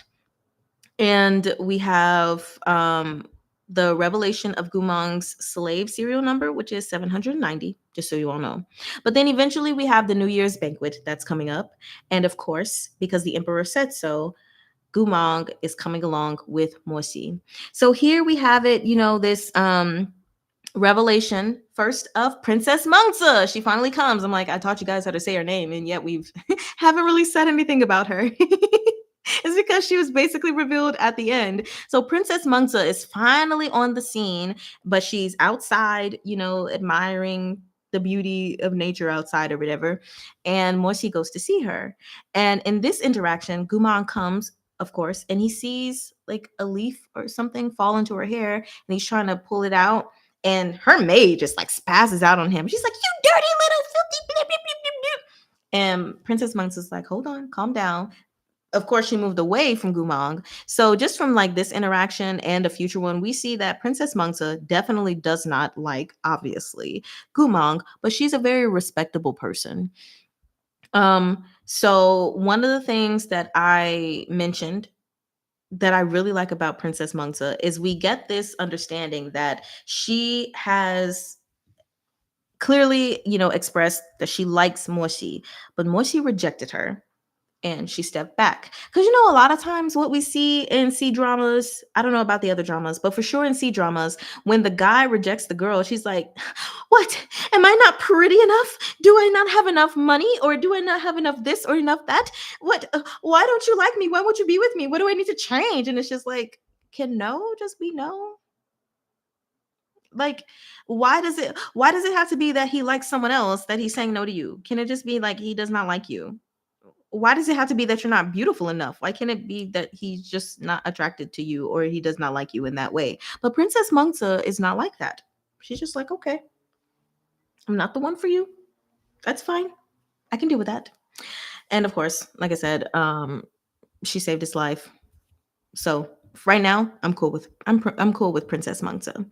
So then Gu Mang gets sent away or whatever so they can talk alone, but nobody likes him, obviously. And everyone's giving him these like dirty, nasty looks. So he goes off and he finds a corner somewhere and he just like sits there all sad. He grabbed food that he didn't even pay attention to that has green onions in it. So he's like, "Oh, this is nasty," as he's eating it. And who comes and joins him? Jiang Yexue. And he's like, "Oh, nobody likes you either?" He's like, pretty much." So you have these two bonding in a corner, in which Jiang Yexue actually gives Gu Mang more context on their past. Their past together as having fought alongside each other in battle, but just the past in general for Morsi, how his father died and everything. And so he admits to Gu Mang, like, "I mean, we fought side by side. We're brothers. I can't hate you." But essentially, it would be ridiculous for Morsi not to hate you. Like, he'd have to be a saint to not hate you. And Morsi eventually, he's not happy with discovering that Jiang Yeshua told him that information. But at the same time, I think it was important for Gu Mang to at least be given something. Hi, Rubies! Because it's like he's having these fragmented memories. Um, and no one will tell him anything, because even with the thing that happened with the ribbon, it's like if he could get more context on these things, even if he didn't have a personal attachment to them, it would just be nice to know more. So they're sitting in the corner talking or whatever. Everything's going fine. Moishi eventually comes back and he's like, "What are you doing over here in the corner, you two weirdos? Come back over." So now we're having the New Year's Eve celebration finally commencing when the emperor comes in, and everybody's toasting to this person, to that person, or whatever. And guess who everybody wants to toast to? Moshi. But they're not all for good reasons. Some people probably genuinely wanted to like toast to him, but you have all of these old nobles who are jealous of Moshi. And so they're plotting and scheming together. "Hi, Shira. Nice to see you." And they are like, "Okay, we're just going to keep toasting to Morsi over and over and over again to hopefully get him to slip up to do something embarrassing or say something embarrassing. Maybe we could find out a secret. He needs to have some kind of stain in his life that we can use against him, because our children are not as great as Morsi, and we need to knock him down a peg so that our children can rest in peace." Essentially. So all these people were like, "A toast to you, Shi Hujun, for something." Yeah, drink. I won't drink that because that's my paint water. Okay, anyway. But they're like, yes, toast, toast, toast. Everybody's toasting. And eventually it becomes clear, like Morsi even knows what they're trying to do. They're trying to get him drunk. But as customary in Asian culture, refusing a drink from someone shows a sign of disrespect. So he can't say no, especially at an event like this, which I already went on a rant in the video in which this happens, where I read those chapters.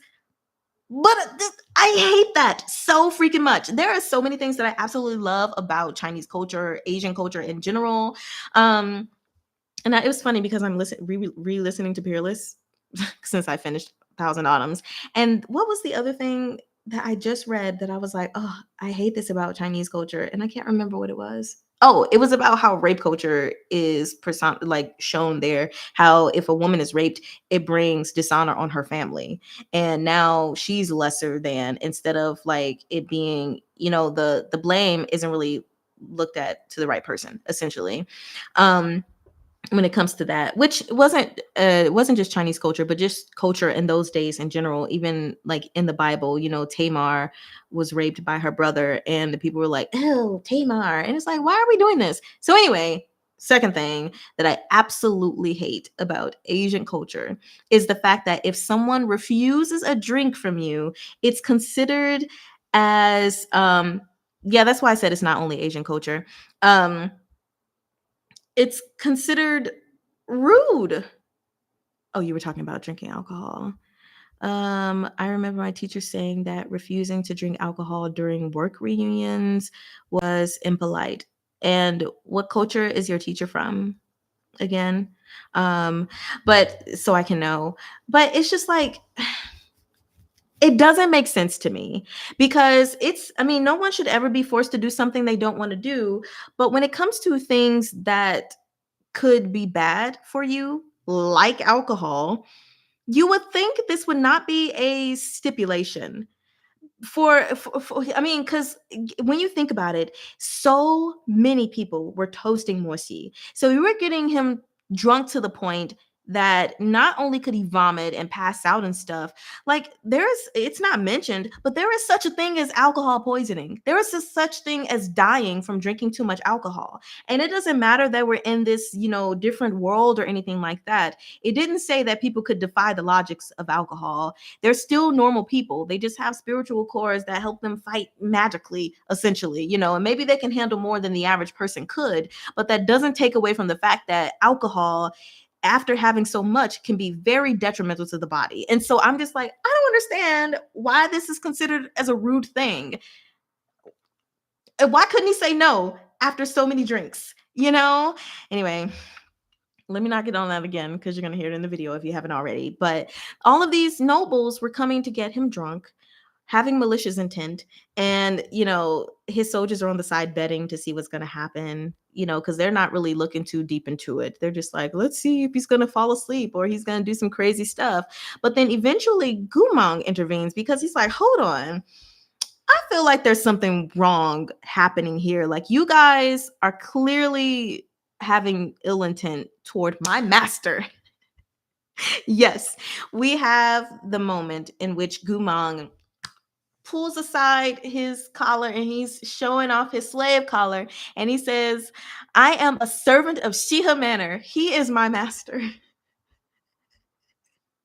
I'll drink on his behalf. NFS says one should be able to say no without resentment in any context. Absolutely.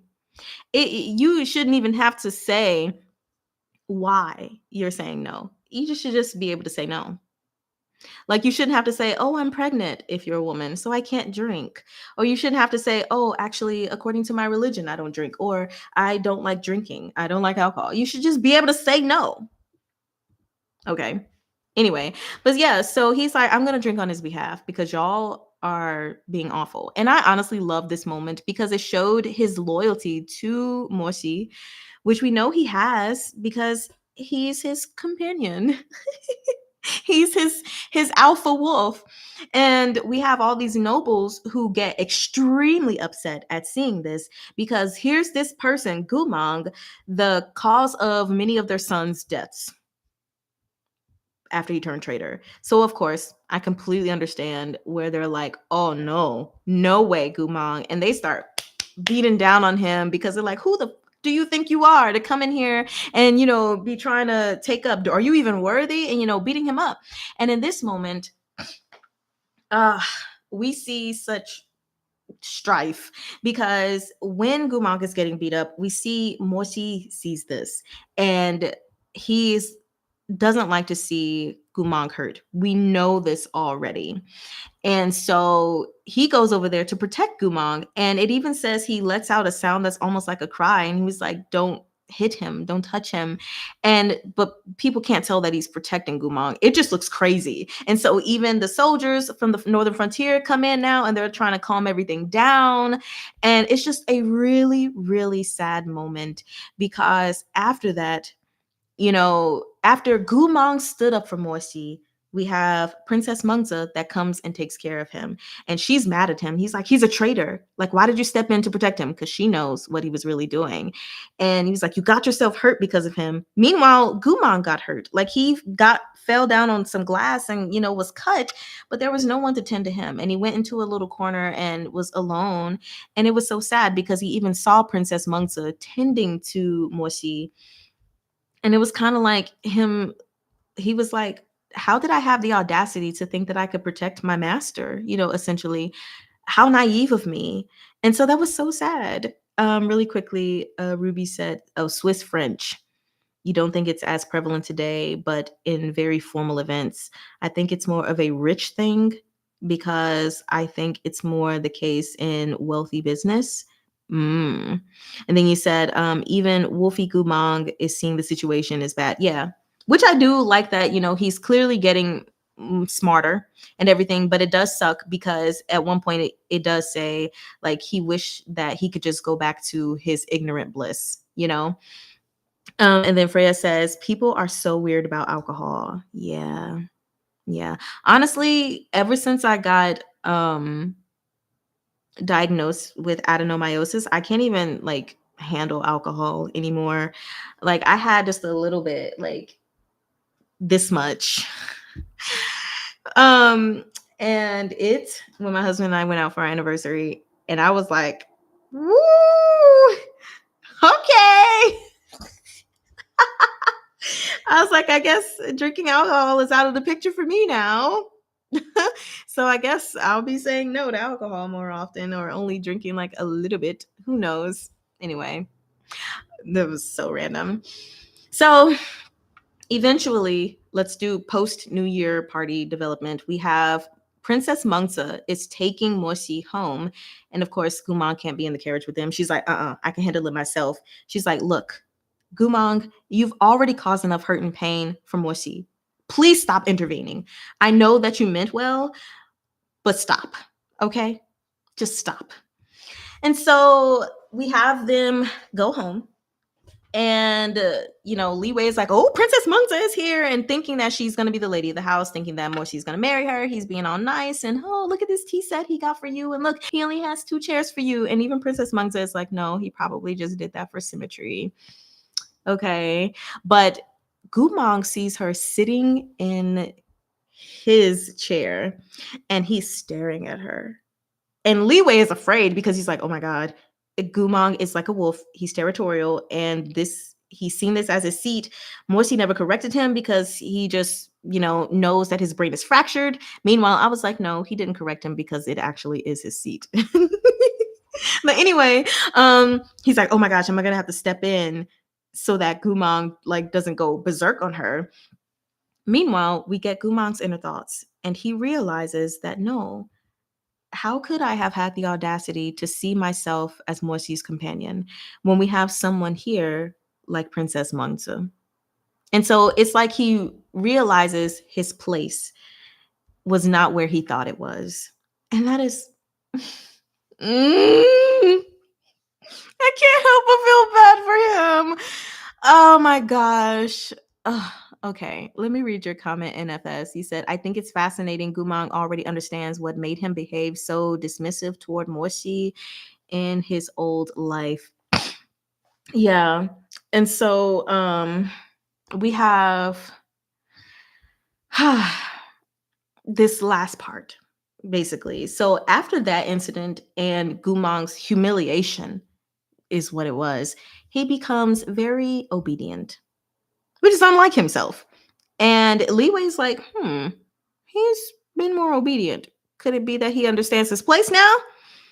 Which, yes, that's exactly what it is. But eventually we get to the point where Morsi is going to go to the Warrior Soul Mountain so that he can pay respects to his father. And what does Gu Mang do? He asks to go as well. Another comment, Inavest says, the more he is socialized. Yeah. The more he is socialized, the more he understands, which really sucks, but it's inevitable, especially when the emperor is like, hey, bring him here, bring him there, or when he has to bring him here, bring him there. He can't keep him at the Siha Manor when he goes away. But and so he engages with more people. So at first, thinking, okay, Morsi is definitely going to say no to Gu Mang going to the Warrior Soul Mountain with him, but he says, get dressed in the white stuff, in the white stuff, in the white clothes. So they go there, and it's quite a walk. And he's seeing all the names and the same message over and over again on their tombstones. And then they finally get to Morsi's father's, and he pays his respects to his father. Gu Mang pays respects. And then this heartbreaking moment, I guess, for Morsi. Gu Mang, well, before we even get to that, first off, the sad part is that it said that Morsi always wanted to bring Gu Mang to pay respects to his father, but he was hoping that he would bring him as his lover, not as a traitor to the nation. And then the heartbreaking thing for Morsi is that Gu Mang apologizes to him. And that's something that he always wanted after the betrayal, but not from this mostly empty shell. He wanted it from the man who was fully aware of his actions. And so I definitely understand that being hurtful for him. But when we go to, that last little bit, which I'm turning to right now, he's like, okay, was it Jiang Yeshua that told me about your father? Told you about my father. And Gu Mang was like, oh, so you know already? And he's like, yeah. So Gu Mang, he's very remorseful. He's sad because he understands what he did wrong, even if he doesn't remember it himself. And then on this last page, which I will read with you guys, not the entire thing. Yeah, but he says, I really, really can't remember why I betrayed you back then, Gu Mang said earnestly, but I won't in the future. Man, that, I don't know. It's kind of like, on one hand, I almost just want Gu Mang to stay the way he is, to never, ever fully remember. And maybe him and Morsi can build new ground. But at the same time, we know that's not going to happen. And it's probably not the best that it happens because he won't remember the good times he had with Morsi. But for him to declare, like, okay, I betrayed you in the past. I don't know why, but I'm not going to betray you in the future. It was just like, oh my God. Oh my God. So then, he's like, don't be upset. And Moshi's like, why do you think I would be upset? The days where I'm upset over you are long gone, okay? But then he says, as for your betrayal, you did it because you had your own ambition and your own vengeance to exact. You were a genius on the battlefield, a lunatic whose name made the enemy cower in terror. Your lifelong dream was to charge headlong onto the battleground and achieve greatness with your army. Your eyes lit up at the prospect of battle. You didn't like to shed blood, but war excited you because that was the only way for you to reverse your destiny. And then he said, he's not the same. I hate the battlefield. Over and over, it takes away the things I care for most. It gives me honors I care nothing for in exchange. Gu Mang, the two of us were once comrades on the field, but perhaps we were never comrades at heart. Perhaps our paths were destined to diverge from the start. And then that's the end. So I honestly disagreed with Morsi when he was basically saying that, like, you get excited about war. You might not like the bloodshed, but you're excited about it because it changes your life. Basically, it changed you from being a slave to being a general. like to me, it's like he was so close and yet so far. I can only imagine that Gu Mang lit up at the prospect of war, not because of going into battle, but because he had thousands of people, thousands of troops who believed in him, who saw him as worth something, you know, and they believed that he would lead them to victory. He had a family of people who were just like him. So it's like, no, I don't think Gu Mang is excited by war. In fact, I'm sure most of them are not excited by war, but this is all they have. This is all they can do to make a name for themselves, you know? So it's like, I don't agree with that, Moshi. I really don't. NFS says, yeah, I wonder why he wanted to get to be your equal, Mr. Angst. Absolutely, Mr. Angst. Freya says he was a human instead of a slave in the battlefield. Exactly. And that's why I was like, "Oh, Moshi, you were so close." And then suddenly when you were about to make the correct turn, you decided to just like veer the other direction. Because no, like he was treasured there. These people adored him and he took great care of them, you know? So it's like of course he got excited, you know? Yes, it really wasn't about choice.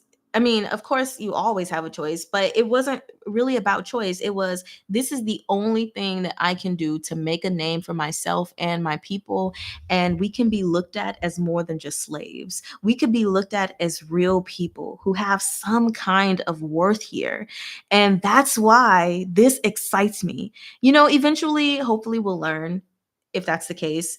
I'm believing that is the case. I'm not going to believe that it's because Gu Mang likes war in general. You know, like that just can't be it. The majority of people don't just like war. The people may like to fight, don't get me wrong, but not necessarily war itself. So, that is how, what are you doing? That is how the book ended. Which totally sucks. And so, 1 second. Oh no, that's my ARHA group chat. So I just I talked about some things. I'm trying not to be too repetitive because you'll hear it in that last video. I don't want to keep saying it. So yes, I won't say those things. What I will talk about is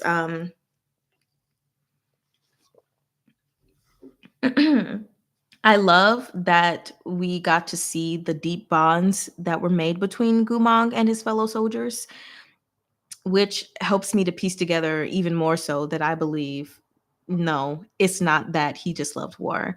Um, and then just moving on now to the reflections. We're moving to, I guess, or my only reflection is that I feel like volume 2 is a bridge. It is going to be a bridge to deepening character relationships, a bridge to the next level of emotional stakes and moral complexities, a bridge to the nitty gritty. And I will say that book 3 is probably where stuff is really about to start, like where the story is really about to begin. Because in book 1 we had no memories at all. In book 2 we have the fragmentation of memories. And so my only thought would be that in book 3 he's getting these memories. Like he's about to get them, and we'll see what happens from there. So that's what I'm anticipating for book 3. And we'll see what happens because the emperor has been waiting for Gu Mang to get his memories. I'm nervous. Let me read these comments really quickly. Freya says, yeah, Moshi doesn't seem to get how he gets his humanity as a default, and Gu Mang doesn't get that. Yeah, and that was something that I started to mention in my last video, but then I took it off because he was like, I never cared for the honors and stuff that I got from war. And I was like, of course you don't. Because you were already seen as just like a human being. Don't get me wrong, after the stuff that happened with your family, yes, you did get bullied and all that kind of stuff, but you were still seen as a human. People go through getting bullied all the time. But Gu Mang was a nothing, a nobody. He was less than a human. So, of course, you don't care for these things. Of course, you don't care for these things because you even lost your father to war. So, it makes sense that you wouldn't want any part in war. You know, it's like you understand that so well for yourself, but you actually don't truly understand Gu Mang as much as you think you do. And a lot of that has to do with the lack of communication between them, even in the past and obviously in the present, because the communication can't really happen with Gu Mang not having all of his memories. But it's just kind of like, what other choice did Gu Mang have? What else would he do? Because even if you became Shiho Jun so much earlier in life and he was still nothing, a nobody, a slave, do you really think it's already unacceptable to be a homosexual? But do you really think that it would be okay for you to be a homosexual and take a slave as your lover? No, it wouldn't be okay. He said NFS says privilege is a huge blind spot, even if he has his own set of poop to wade in. Absolutely. He cares for him, but doesn't understand. Yeah. And that's the thing that really needs to be carried home from Morsi is like, yes, you may have declared your love to Gu Mang. You may have expressed so clearly and profoundly how much you care for him. You wouldn't leave him or forsake him, that you will give him everything he wants, but he has been groomed to believe that he can't get these things, that he doesn't deserve these things, that he shouldn't even want these things. And you have to work through that alone before you can get to the next layer. Ruby says, I wonder if there's a character who wants Gu Mang to stay amnesiac. Yeah, I wonder that too, now that you've mentioned it. They don't want him to recover his memories, or someone who would try to implant false memories. Now, that's an even more interesting thing. I mean, because at this rate, people could just tell him whatever they want to tell him. But if someone were to intentionally implant false memories, that would be something. So anyway, yes, book 2 is the bridge. That is we went through the whole plot. Basically, I left things out, but of course I'm not going to cover every single thing or we'd be here forever. So questions that I have for volume 3. What new memories will Gu Mang recover? And will it be a substantial amount of memories? Will it be enough for him to resort a bit back to his old self because he has enough, or is it still going to be like these little fragmented pieces, but so many fragmented pieces that now he's getting a bit more understanding? Are we going to get any clues as to why he defected, more than just because of what the emperor said and did? But also, with these new memories, how is it going to affect the relationship between him and Morsi? Because, of course, the more memories he gets, the more changes that are inevitably going to come. NFS says, I'm still betting on a secret mission. Yes. And then my next question is, when Gu Mang fully recovers his memories, if he fully recovers them, will he keep his Wolfgaga memories? I mean, I'm thinking he will. But also, how will he feel when he sits and thinks about, which we probably won't get anything on that, but how will he feel if he still keeps his Wolfgaga memories and he's remembering how he was brought into the city, how he was brought into Chonghua? I mean, like, I'd be pissed. Or, how would we feel about the things that happened to him when he was in prison at Luome Pavilion? So then, let me see, my next question. Oh, yes.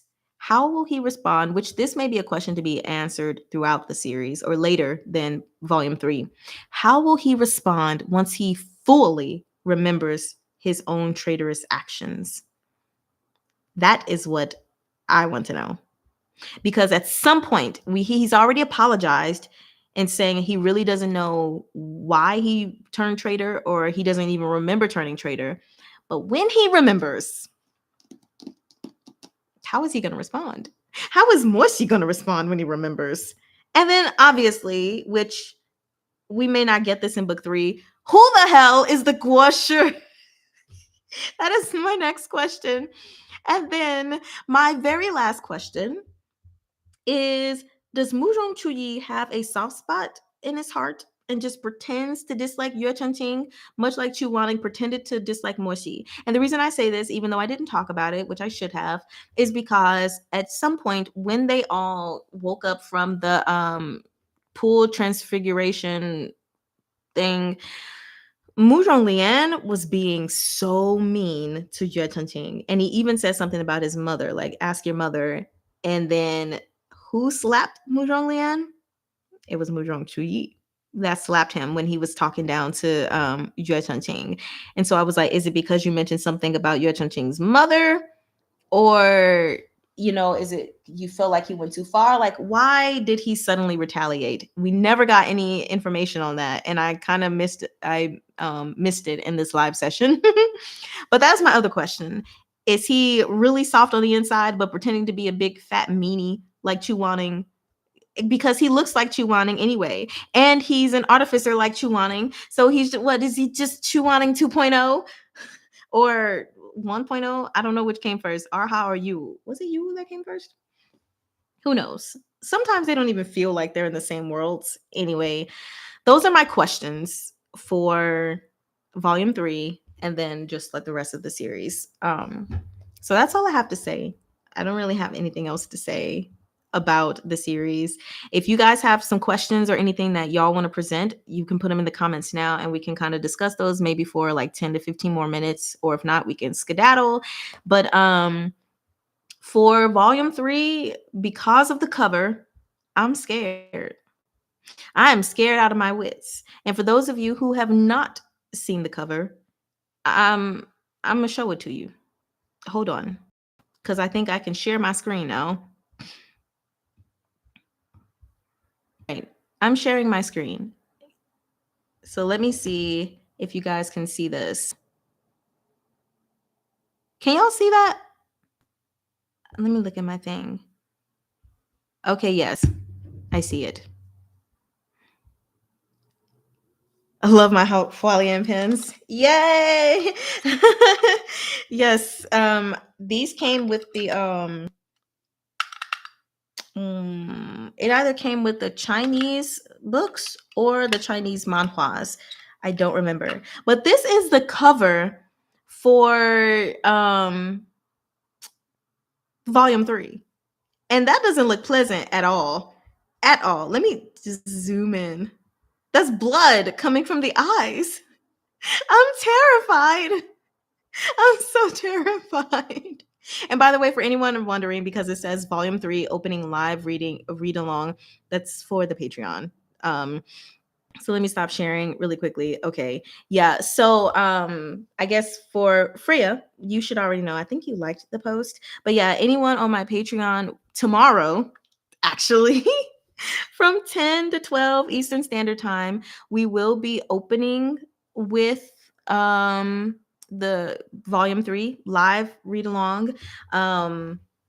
So yeah, we'll just see how that goes. I put chapter 67 through 69. We'll see if we get that far. I don't know how long those chapters are, but we'll be doing a live reading. And of course, that means on Tuesday, you guys here on YouTube will be getting that live reading session.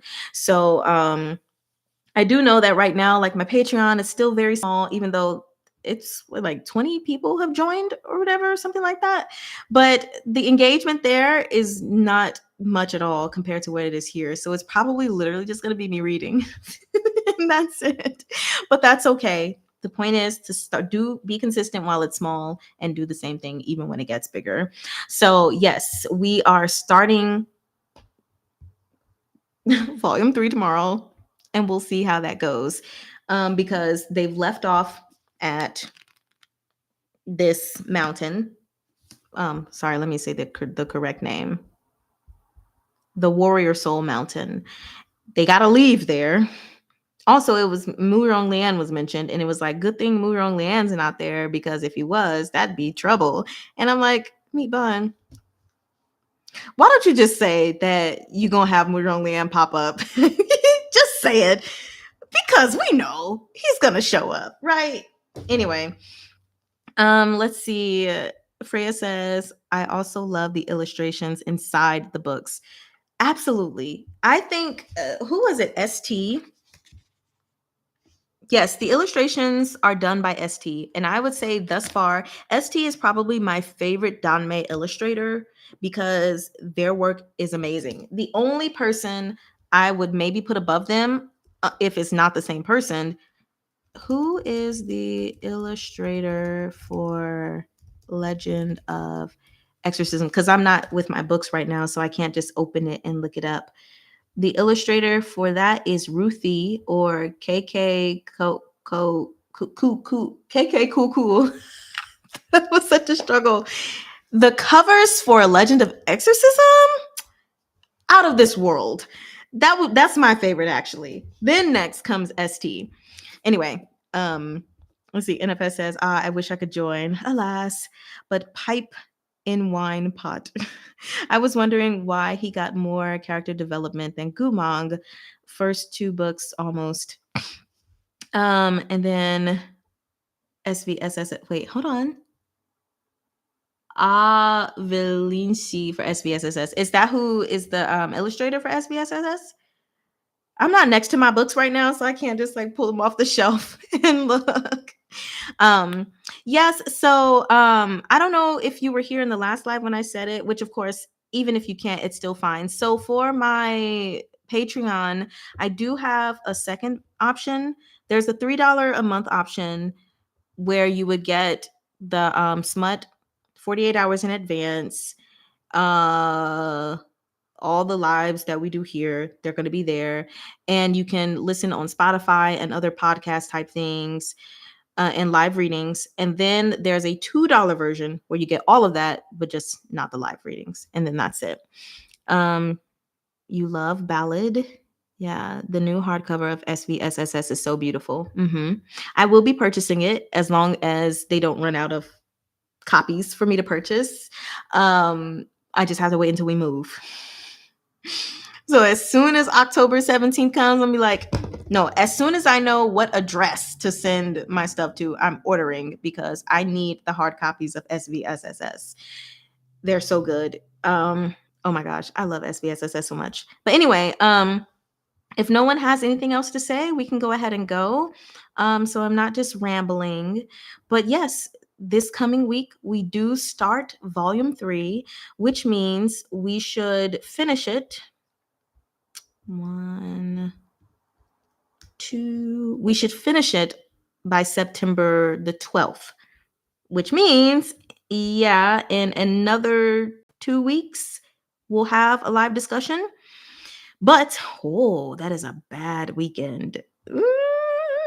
We may not have a live discussion on volume 3, or I'm just going to have to see if I can push myself because I have a heavily loaded watercolor weekend with my job from 11:45 to 5:30 p.m.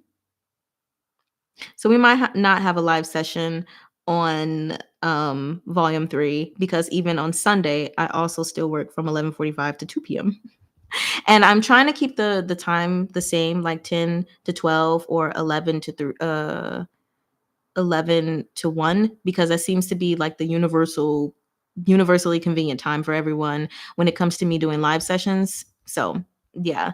Anyway, let's see. SVSSS fandom be rabid and they give us so little. Yeah. To the point that we start creating like really crazy, weird things. I've seen some pretty crazy stuff from the SVSSS fandom. Yes, we like Gu Mang with corn. Thanks for the live. Made my break. Yay! So yeah, now that we are finished, I don't think I have any announcements for you all. No. Nope. So we're good. I hope you all enjoyed today. And I'll see you all. Well, I'll see some of you maybe tomorrow. And then I'll see you, the rest of you, on Tuesday. And then we'll figure out this whole live session thing with volume 3 if we do or don't have that. Yeah. I may have to just like record a video doing a recap and leave it at that. Otherwise, you guys know. Well, Eineman. they einnehmen. Tommen, Tommen einnehmen. You said you don't think you have time to join tomorrow. That's perfectly fine. Perfectly fine. I do not mind that at all. If no one joins, I don't know. Maybe I will just add the YouTubers on. We'll see. Because I'm like, I don't want to be talking to myself or reading to myself. Anyway, that's what I do when I record, right? And then NFS says, yes. I know. When I checked this morning or yesterday, I was at 900 in 3 weeks. So I was like, yee, we're getting closer. And I don't know why my mic is now casting a shadow. I mean, like, now I have a black eye. There we go. Okay, anyway, I'm very excited for when we have 1,000 subscribers. And then I'll try to like apply with YouTube again for the monetization, because I'd have had someone ask me like, can we do the super chat so we can like just send money and stuff? And I was like, right now I can't. They wouldn't let me because all I was doing was reading. So I'm trying to engage with you guys more because I know that there are a couple of people who have asked if I could do that so that they could, just like send stuff whenever they can or have the money rather than like a monthly subscription. So after today, I'm actually going to apply again and see if it works. And I'll let you guys know. But if not, then that just is what it is. But anyway, I'm going to go eat. So I hope you all enjoyed this session. And I will see you all next time. Woman einnehmen. So bye. Okay. Let me end this. No, no, no, no, no, no, no.